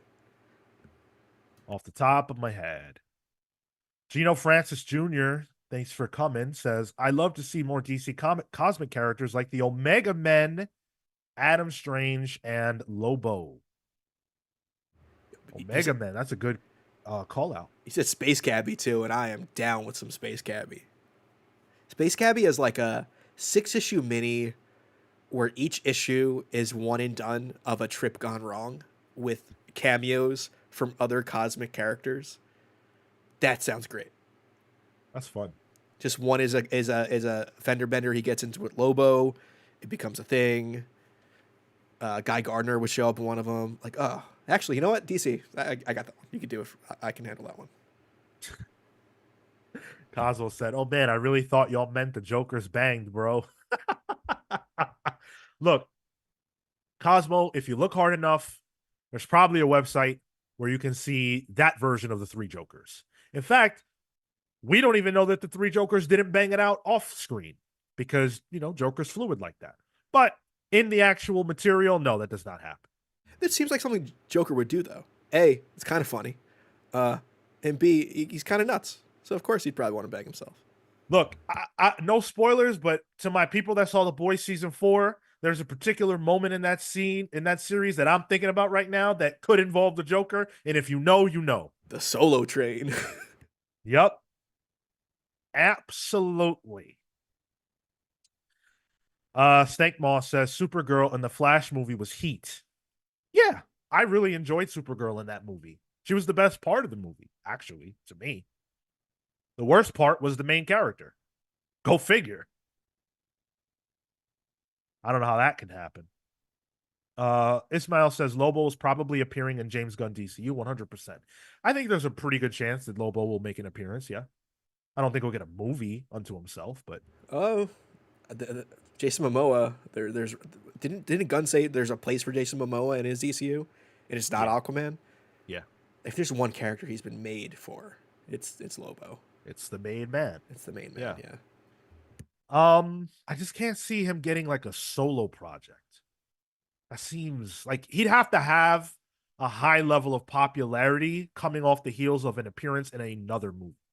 I think they can go the Deadpool route with him if they try. It's possible. It could happen. Because in the '90s, Lobo was more popular than Deadpool was. Hmm. It's kind of in the same vein. MP says, I wonder if they're going to launch a Supergirl series out of the Action Comics backups that are coming up. That's reasonable. That's reasonable. I like the idea though. Spiral said it of Supergirl and Batgirl together. You talk about World's Finest. I would read that World's Finest of those two together. I'm into that. You did you want to say something there? No, I was gonna say which Supergirl, but then I realized I don't even know. just the one. Whoever. I was getting Wonder Girl stuck in my head for some reason, but Oh, yeah. Well, there's Wonder Women, Wonder Girls, Super Women, Super Girls. It's all over the map. We're about to get a new Superwoman here in October in the pages of Action Comics. So, it's just all over the place. Jose says Lobo and the Legion is a possibility. That's like Guardians of the Galaxy for DC. oh man, if Legion went the Guardians of the Galaxy treatment, I feel like that would piss off Legion fans.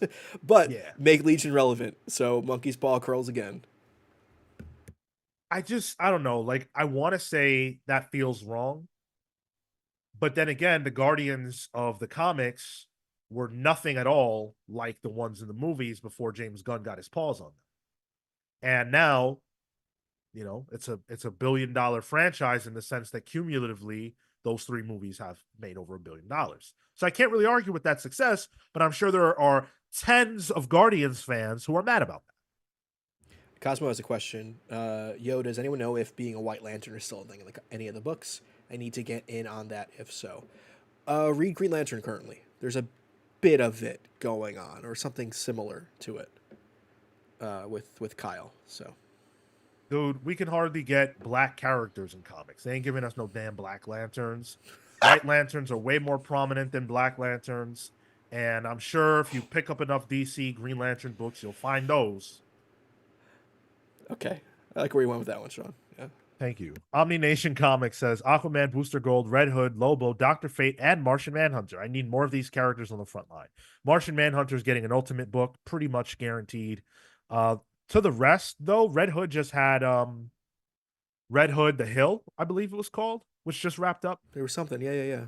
Yeah. And I believe the Discord chatter was that it wasn't very good. So, I don't know. MP says, I'd like to see a buddy cop style book co-starring Jason Todd and Tim Drake. Red Hood, Red Robin, hard traveling boy wonders. That's a good idea. They're very far apart right now as characters in my mind. Yeah. But there could be something to that. Very good cop, bad cop situation. And Tim Drake is a ghost. That should be his new superhero name because I can't find this fucker anywhere.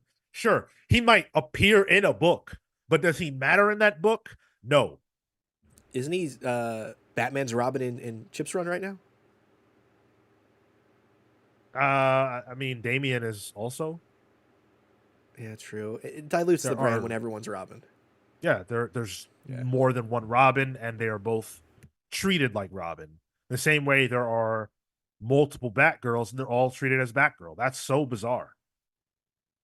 I don't get that. Omni Nation says Red Hood and the Hill had nothing to do with Red Hood at all. It should have just been called the Hill. Oh, I didn't know that. I didn't read it. That sucks. It's about a land formation.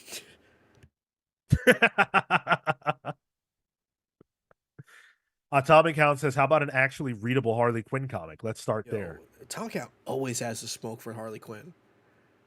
Because he has the love for Harley Quinn. I know. And guess what? That ain't happening.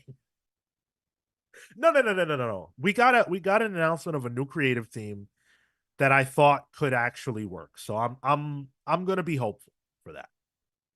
I'm gonna hold out hope. She's going back to her bit of a bad villainous take on it too. I think in that, Thank or goodness. or a little more gray, I guess.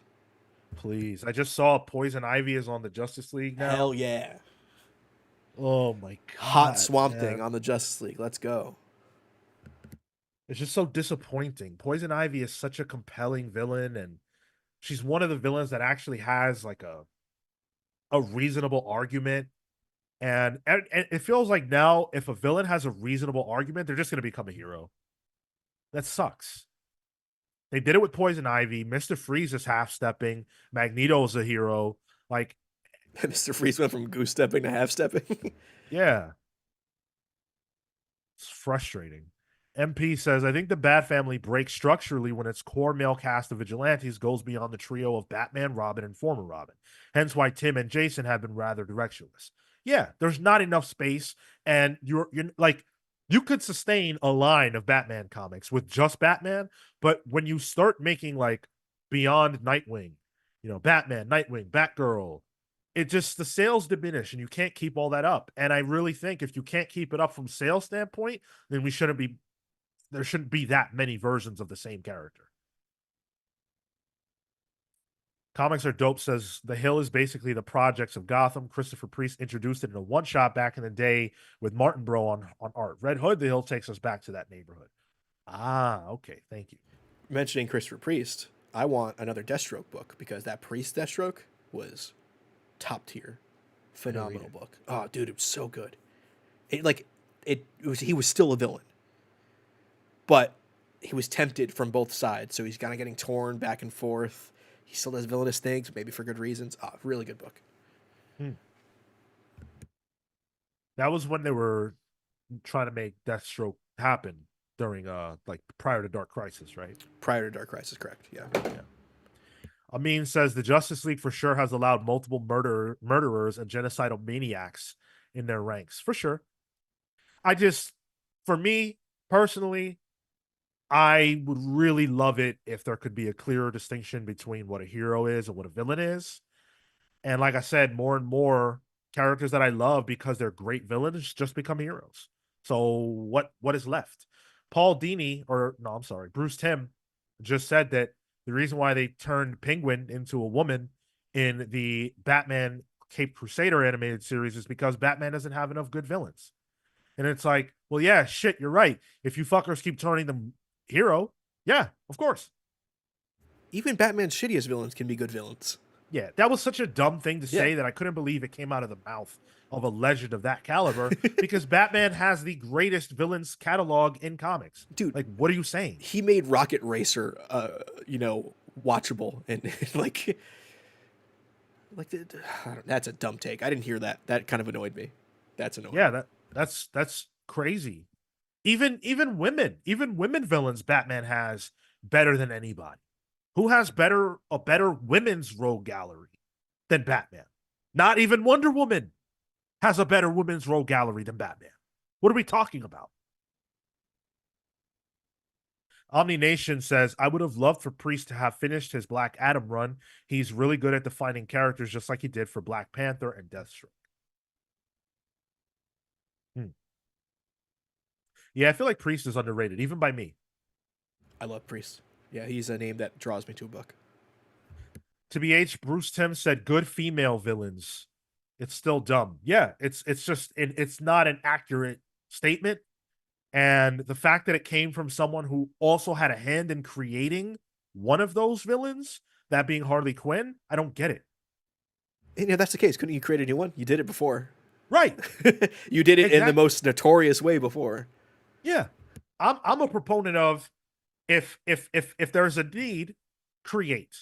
If there is a need, create. That is the best quality of humanity, our ability to see a need and create to solve for the need. So if Bruce Timm really thinks that, the same way I guess he might have in the 90s, well, him and Paul Dini created Harley Quinn, and look at where she is now.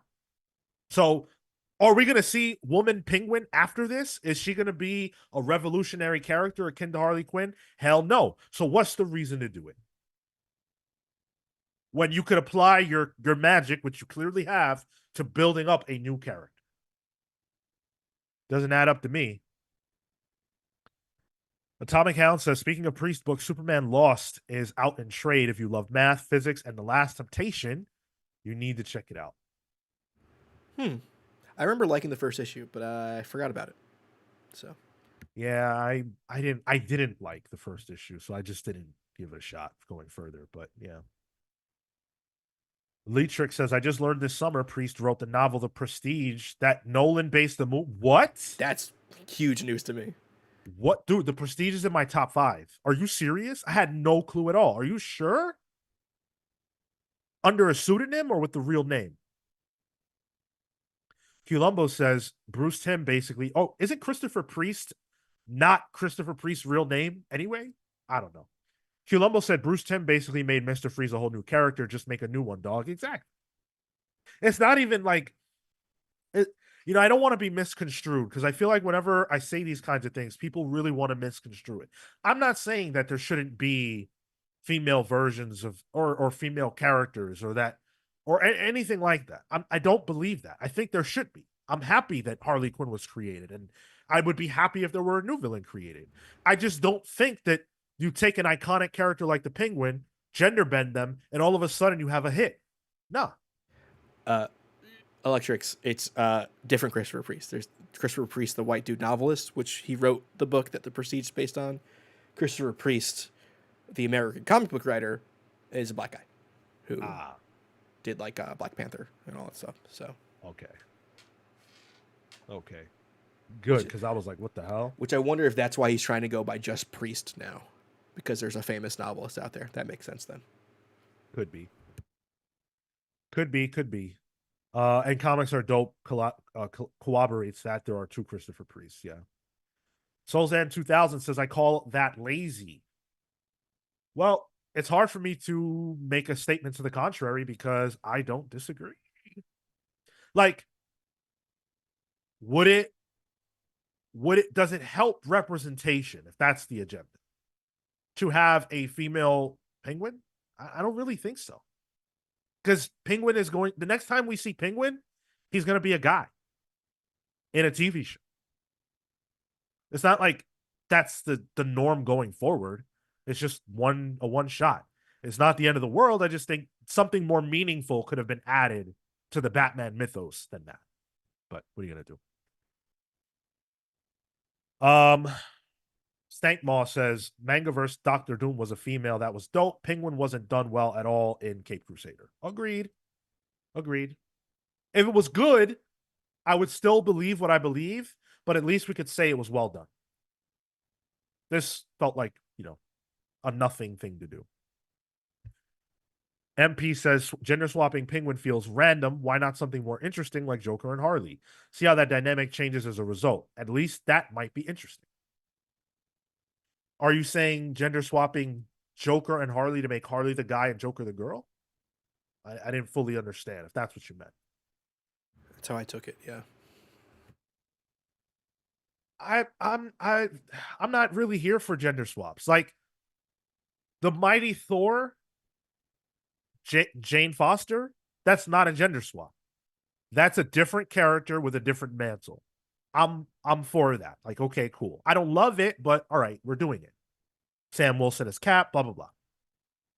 But to take a character and just say, okay, they're a woman now, but why? Like, what did you add? Like, what does that help? How does that bring something meaningful to the equation?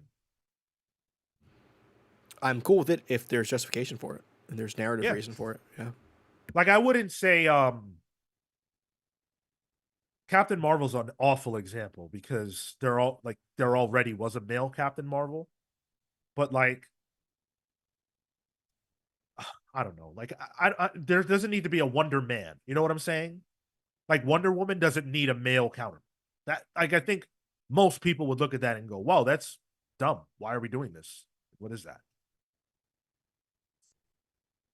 I don't know. All right, guys, we're gonna call it.